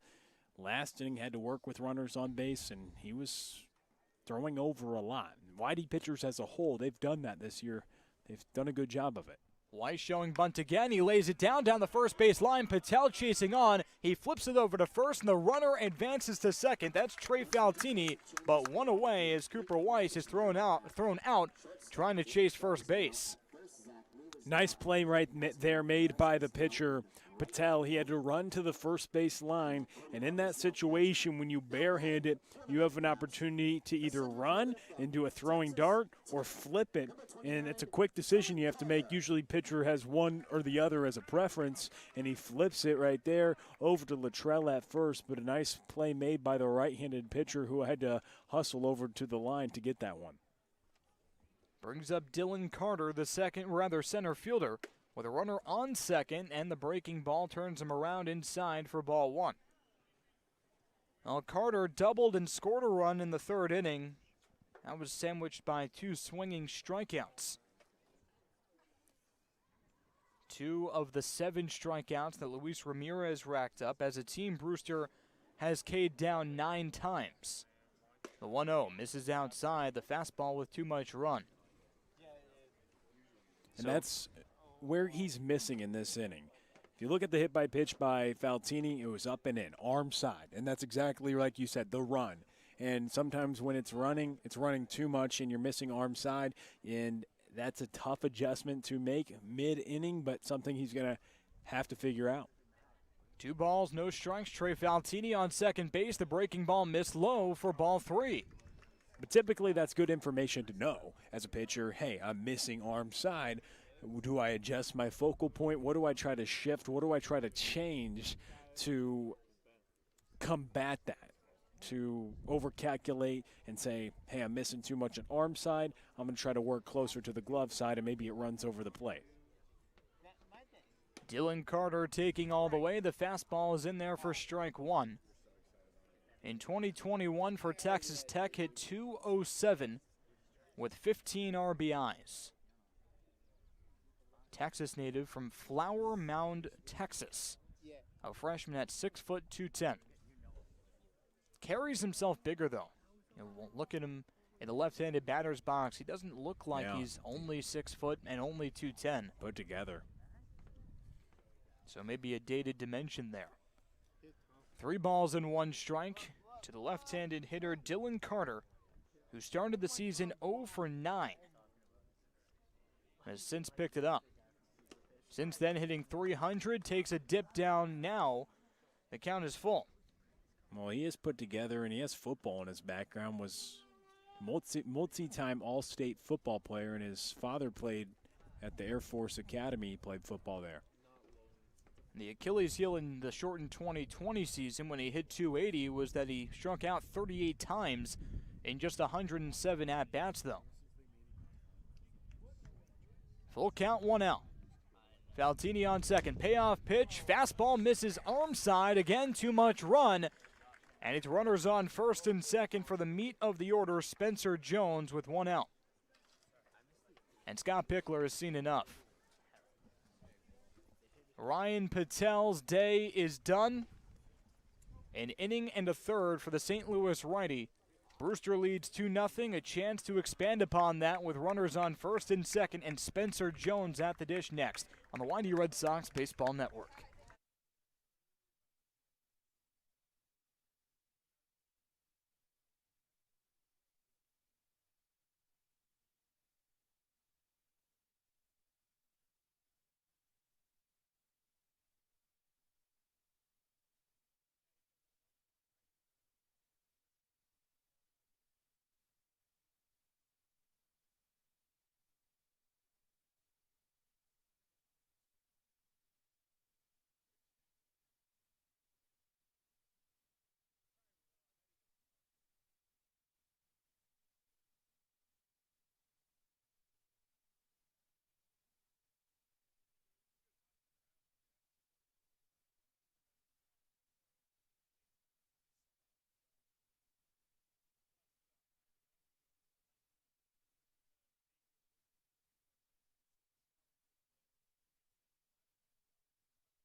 Still the bottom of the 7th inning on the YD Red Sox Baseball Network. Alongside Will Connerly, I'm Brad Klein. Enter Andrew Marrero in a sticky situation that Ryan Patel gave him.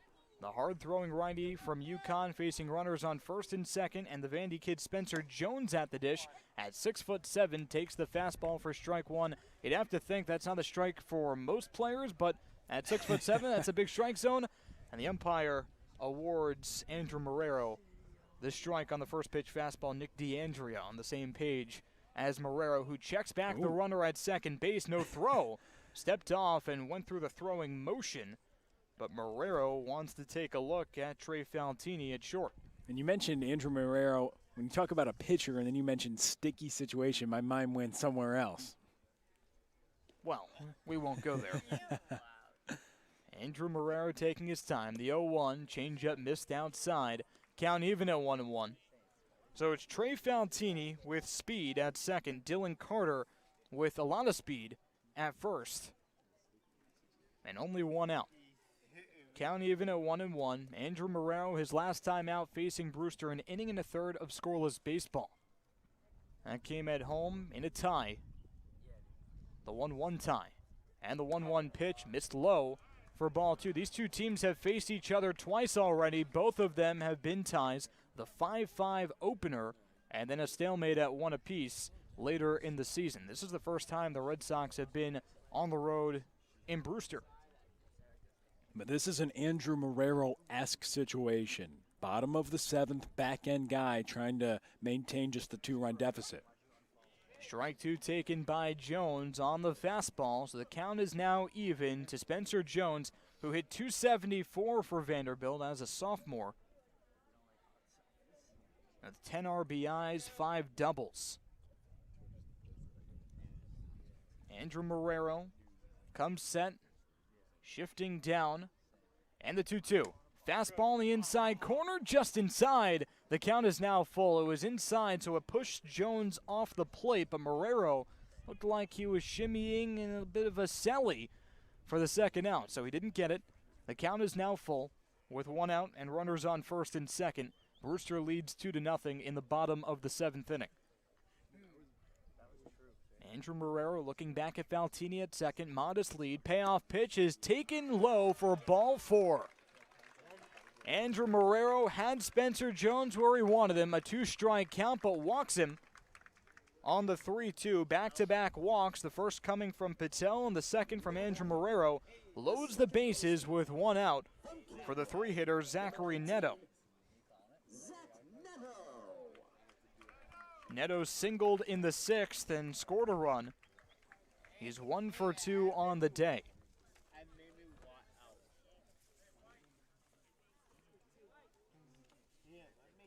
Andrew Marrero gets the sign from Cody Huff, takes a deep breath and deals. The fastball whizzed right by the waving bat of Neto for strike one. That one, we don't have a radar gun here, but we know that Marrero tops out at 95. That one looked like 95. Oh, on the old IDAR? All right there. Marrero actually isn't even happy with that 95 mark. He thinks he should be throwing harder right now. Fastball gets away from Cody Huff, goes to the backstop. Faltini trots home the score, and that's the 3rd run of the day for Brewster. It's now 3-1 in the bottom of the 7th. 3-0 in the bottom of the 7th.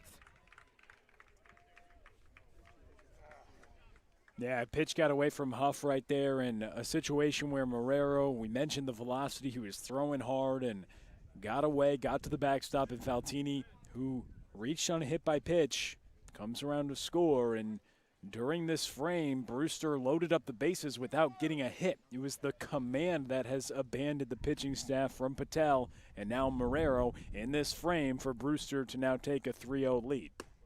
Fastball misses high for ball 2. Spencer Jones on second, Dylan Carter on third. First base is vacant and the infield is in. As the Red Sox trail by 3 in the bottom of the 7th inning, Andrew Marrero goes back to the windup. Zach Neto, the right-handed hitter, swings and drives it foul down the right field line and out of play.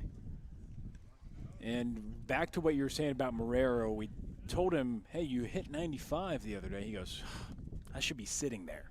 They're like, well, and he's a guy whose scouts just light up about the velocity that he has and the electric stuff he has, good slider.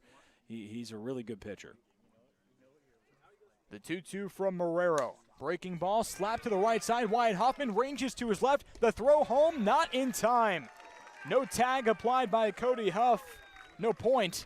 Dylan Carter trotted home comfortably. It's now 4-0 in favor of Brewster with 1 out in the bottom of the 7th. Well, yeah, no tag applied because there was going to be close. It was a bad first of all, it was a good half of the play made by Hoffman. Great job to stop it, keep it on the infield. He's been great at second all year, but a poor decision to go home on that play.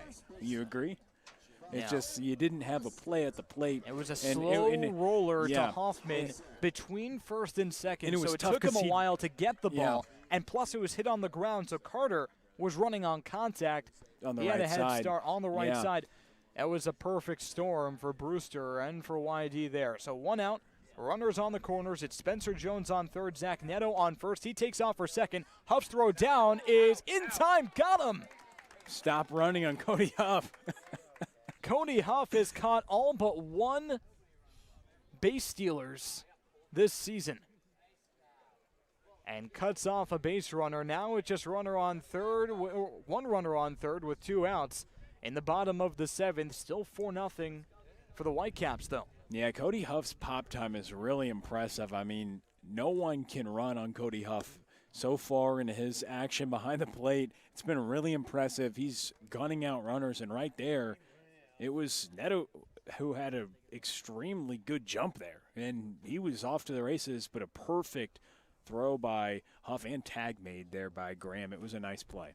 2 balls and no strikes to the left-handed hitter Jake Thompson. Make it 2 balls, 1 strike. A big whiff.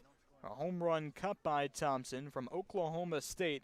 Walked his last time up, but is 0 for 2 on the day. I don't know if Brewster expected a throw down from Huff. That's the thing. Runners on the corners. You send the guy on first thinking that a throw down might result in the runner on third, Spencer Jones, is trotting home to score, but Jones never really flinched. It was on the first pitch, too. And Thompson takes the fastball upstairs for ball 4. The 3-1 pitch, a fastball with too much elevation. Now it's runners on the corners again for Brewster, this time with 2 outs in the bottom of the 7th and a 4-run lead for Curtis Byrne.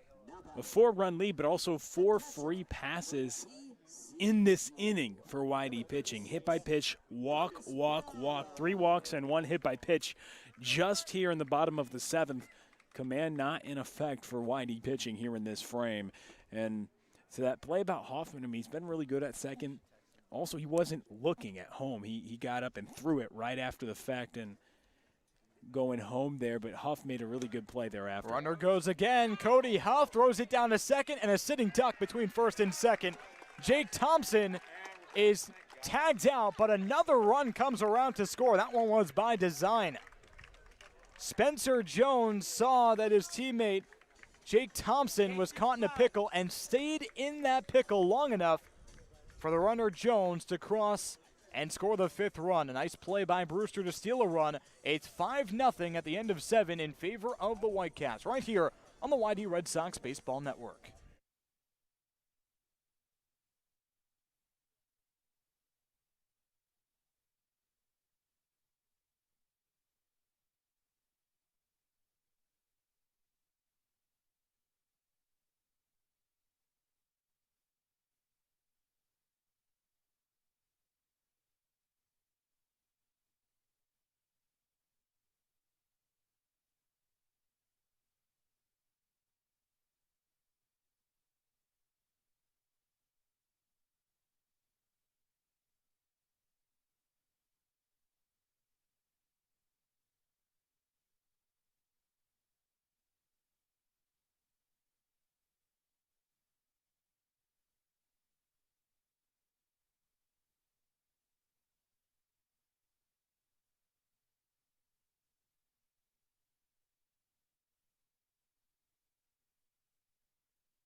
Back here on the YD Red Sox Baseball Network in the top of the 8th inning, it's 5-0 in favor of Brewster, and Pascal Ferreras leading off for the Red Sox. 0 for 2 on the day, and Ferreras shifted over to right field, and the defensive realignments for YD. And all started with Nate Baez leaving with what seemed to be a thumb injury on his right hand. First pitch fastball delivered on the three-quarter arm slot by Hunter Pattison for strike one. And lefty Pattison deals line to deep center field. Dylan Carter retreating, and he makes the catch a couple of steps back from where he started for out number one.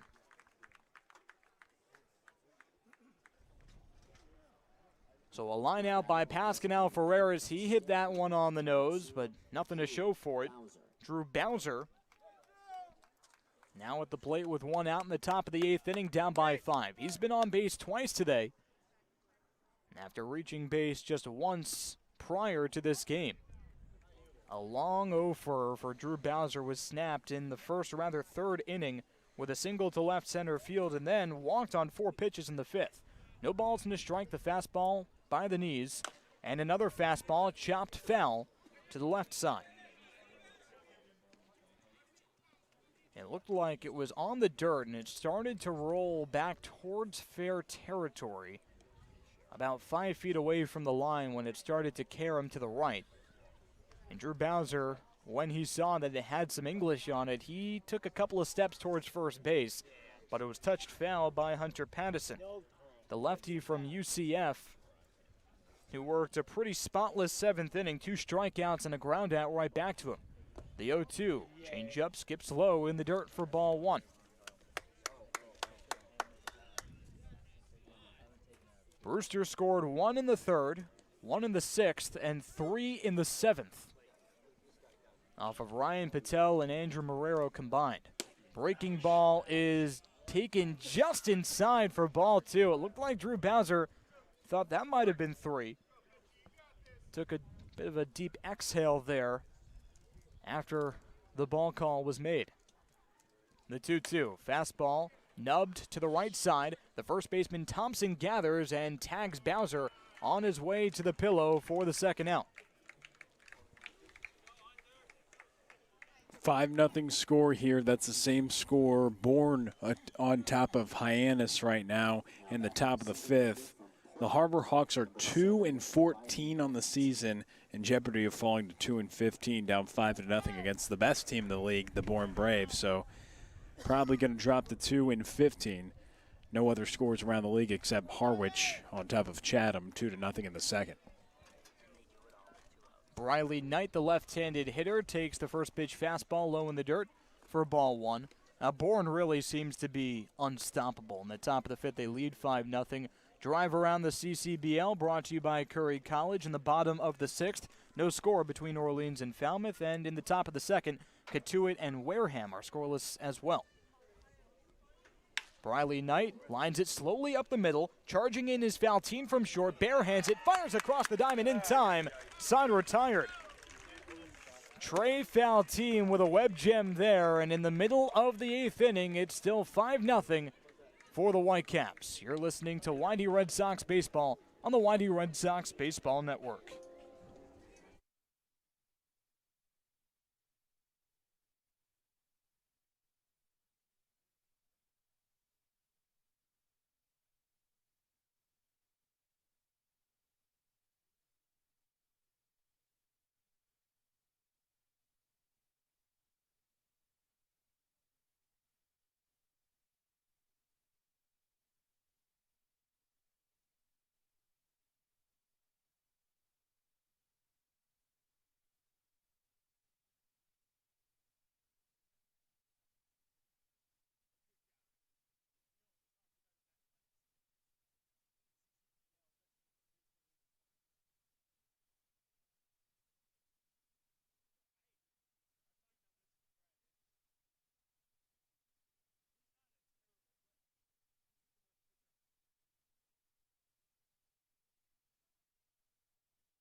Bottom of the 8th inning, YD down 5-0, and Eric Yost with another crack at it after a great performance on the road against Bourne, an inning and 2/3, 2 runs, but none of them were earned, and 4 strikeouts. Eric Yost, the righty from Northeastern, on the bump for the fourth time this season. Trying to keep YD in the game, and Curtis Byrne at the plate. To start off this frame, he was at the plate in the 7th inning, but was the spectator of a purposeful pickle that Jake Thompson got himself in to bring home the 5th run, Spencer Jones. And he cracks it a mile high into foul territory over the backstop, count even at 1-1. Yeah, opportunity for Yost here after you mentioned he did throw the ball very effectively last time on the mound. So an opportunity for him to do the same here and earn himself a bigger role. Strike 2 as Byrne could not resist the curveball, rather slider in the dirt. 1-2 the count with no outs and no one on. Much less rest for Yost in between this outing than last outing. Eric Yost had 1 day of rest since his Bourne appearance. He had 14 days before that Bourne appearance. More regular scheduled programming for Mr. Yost. And the 2-2 to Byrne. Breaking ball popped up, shallow right center field.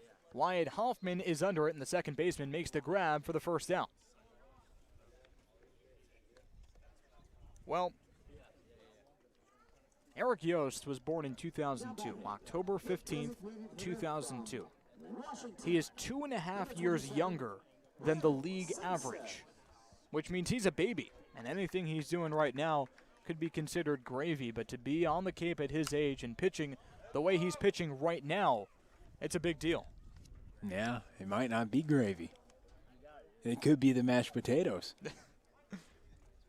So after the pop out to Wyatt Hoffman at second, Will Simpson, the DH, fouls off 2 Eric Yost fastballs. He's in a quick 0-2 hole with 1 out and a 5-run lead in the bottom of the 8th inning. Eric Yost with a 4.77 ERA. He whittled it down by 2 runs in his last outing against Bourne. A ball and 2 strikes as Yost misses in the dirt.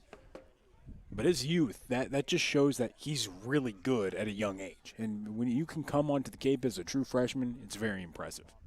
Quick pitch by Yost, and the fastball missed just low for ball 2.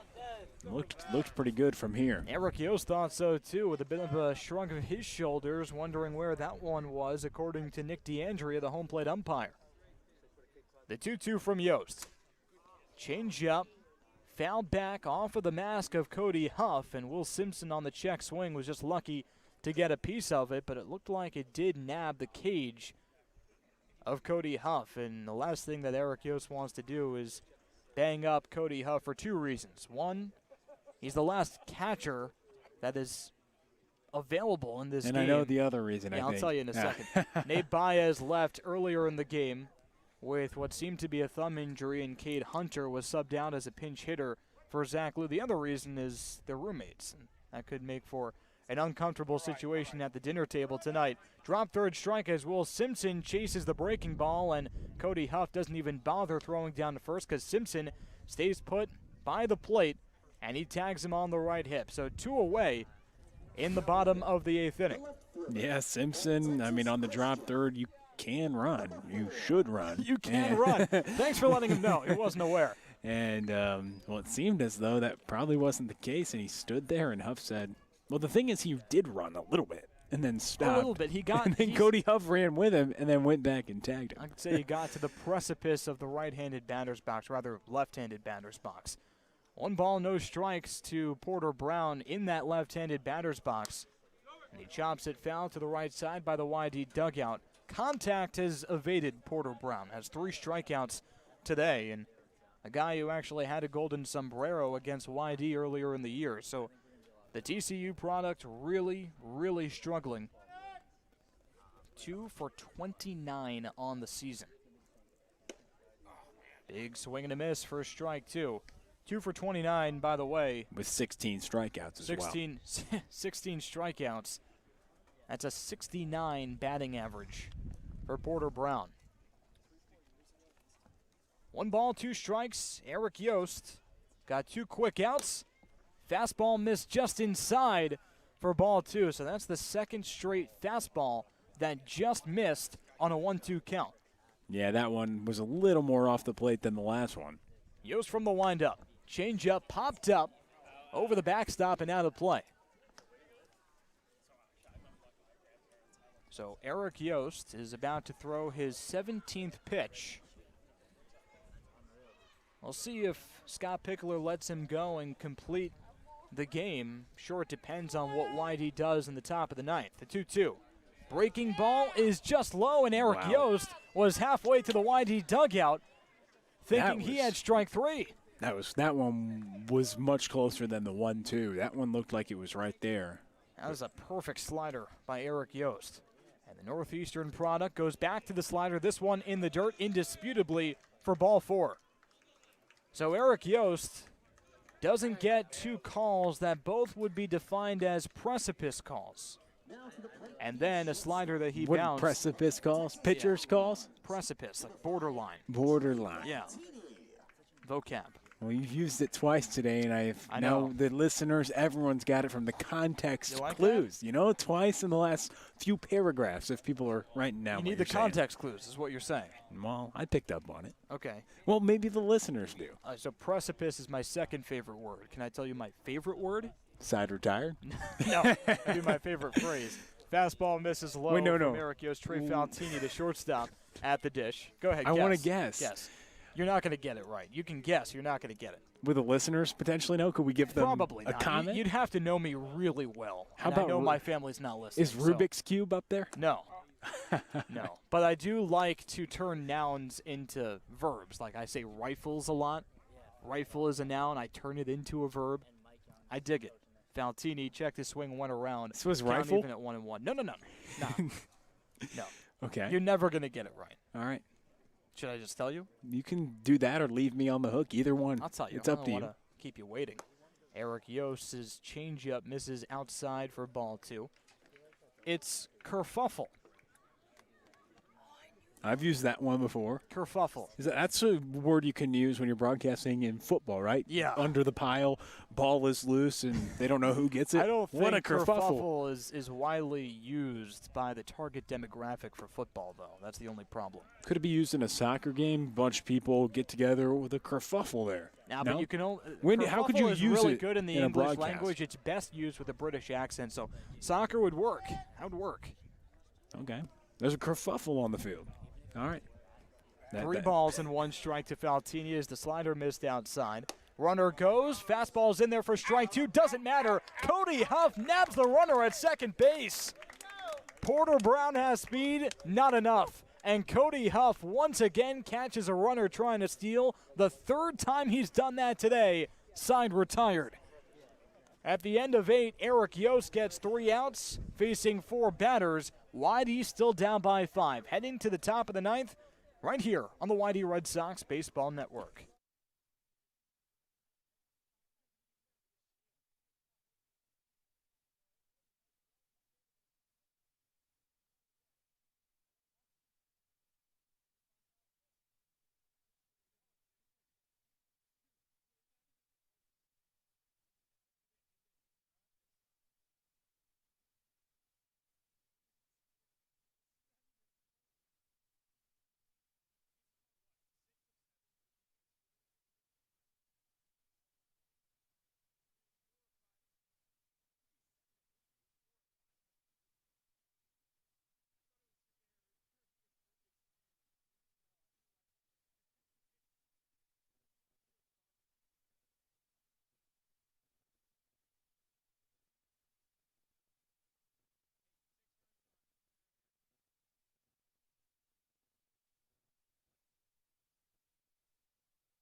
top of the ninth inning, the last chance for YD. The good news is it's 1, 2, and 3 due up in the order. The bad news, they're down by 5 and have a lot of ground to cover. Peyton Graham is the leadoff man for the Red Sox, and Chris McIlvaine, the righty from Vanderbilt, comes on to record the final 3 outs. McIlvaine's fastball is smacked down the right field line. It falls for a base hit. Peyton Graham rounds first. He's on his way to second as Spencer Jones, the right fielder, scoops it up. It's a leadoff double for Peyton Graham, and YD is cooking in the top of the ninth. Great for Peyton Graham after his previous 3 at-bats, had 3 strikeouts, but how about welcoming McIlvaine to the Cape? First pitch he throws, a double to Peyton Graham, and it's coming off Vanderbilt, the College World Series championship where they lost to Mississippi State. He comes out, first pitch he fires here in the ninth, 5-0 lead. Peyton Graham takes him for extra bases. And it's just the 8th extra base hit on the road for YD this year. All of them have been doubles. Tanner Smith knows a thing or two about extra base hits. He had 2 of them yesterday, both home runs, and takes a fastball on the upper portion of the strike zone. 0-1 the count for the Oregon product.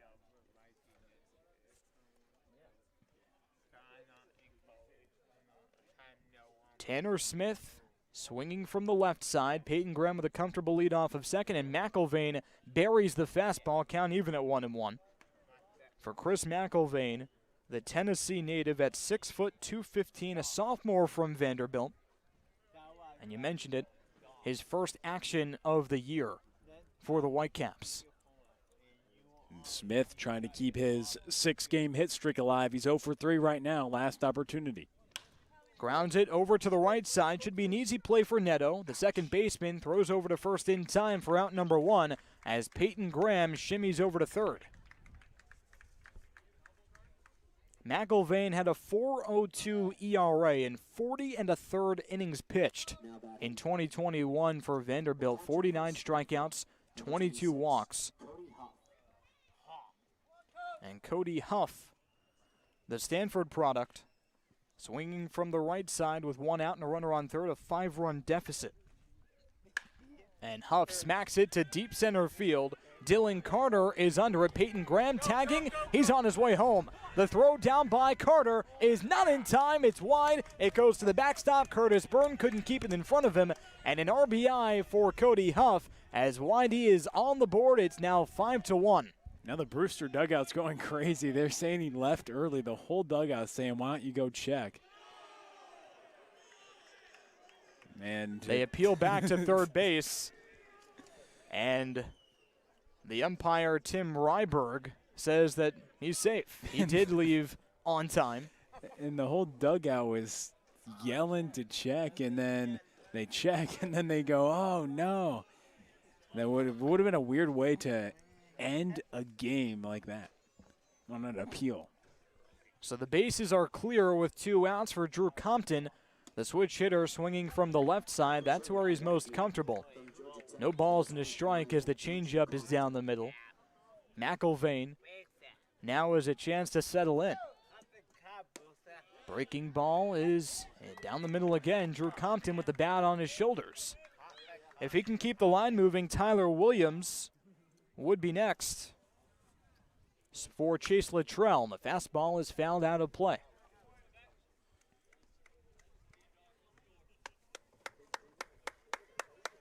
No balls, 2 strikes with 2 outs for Drew Compton. McIlvaine in his first appearance as a Red Sox with a 4-run lead. Fastball is chased above the zone by Drew Compton for strike 3, and that'll do it. Brewster wins the first decision of the year against YD after 2 ties. It's a 5-1 victory, and the Whitecaps sit above the Eastern Division in first place all alone.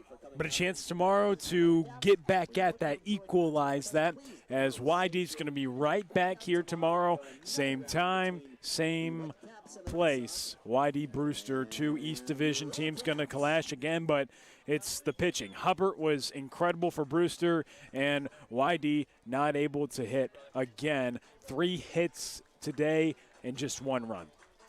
Just 1 run for YD. It came at the end off the bat of Cody Huff via the sac fly. The biggest loss for YD potentially, though, Nate Baez. And we don't know what is his status. All we know is early in the game, the catcher left with an apparent right hand injury, maybe even his thumb. It seemed like he was nursing his thumb. We'll give you a timetable when we get it, likely tomorrow if we get it at all. But Nate Baez, crucial for Arizona State and crucial for YD as well. A guy that's been playing a lot of firsts, a lot of catcher, and now the Red Sox are down to 2 if Baez can't return. Very true. That's a huge point of this season. So unfortunate for the young Nate Baez at this point for him. And so thoughts and prayers with him and his family right now, and hoping that he can be healthy. And when we know more, we'll relay that information as well. 5-1 your final. The Whitecaps trounce the Red Sox and are in the driver's seat throughout that game. Back at it again tomorrow, 5 o'clock, same time, same place, as the Red Sox have a chance for redemption at Stony Brook Field. For Will Connerly, I'm Brad Klein, signing off on the YD Red Sox Baseball Network.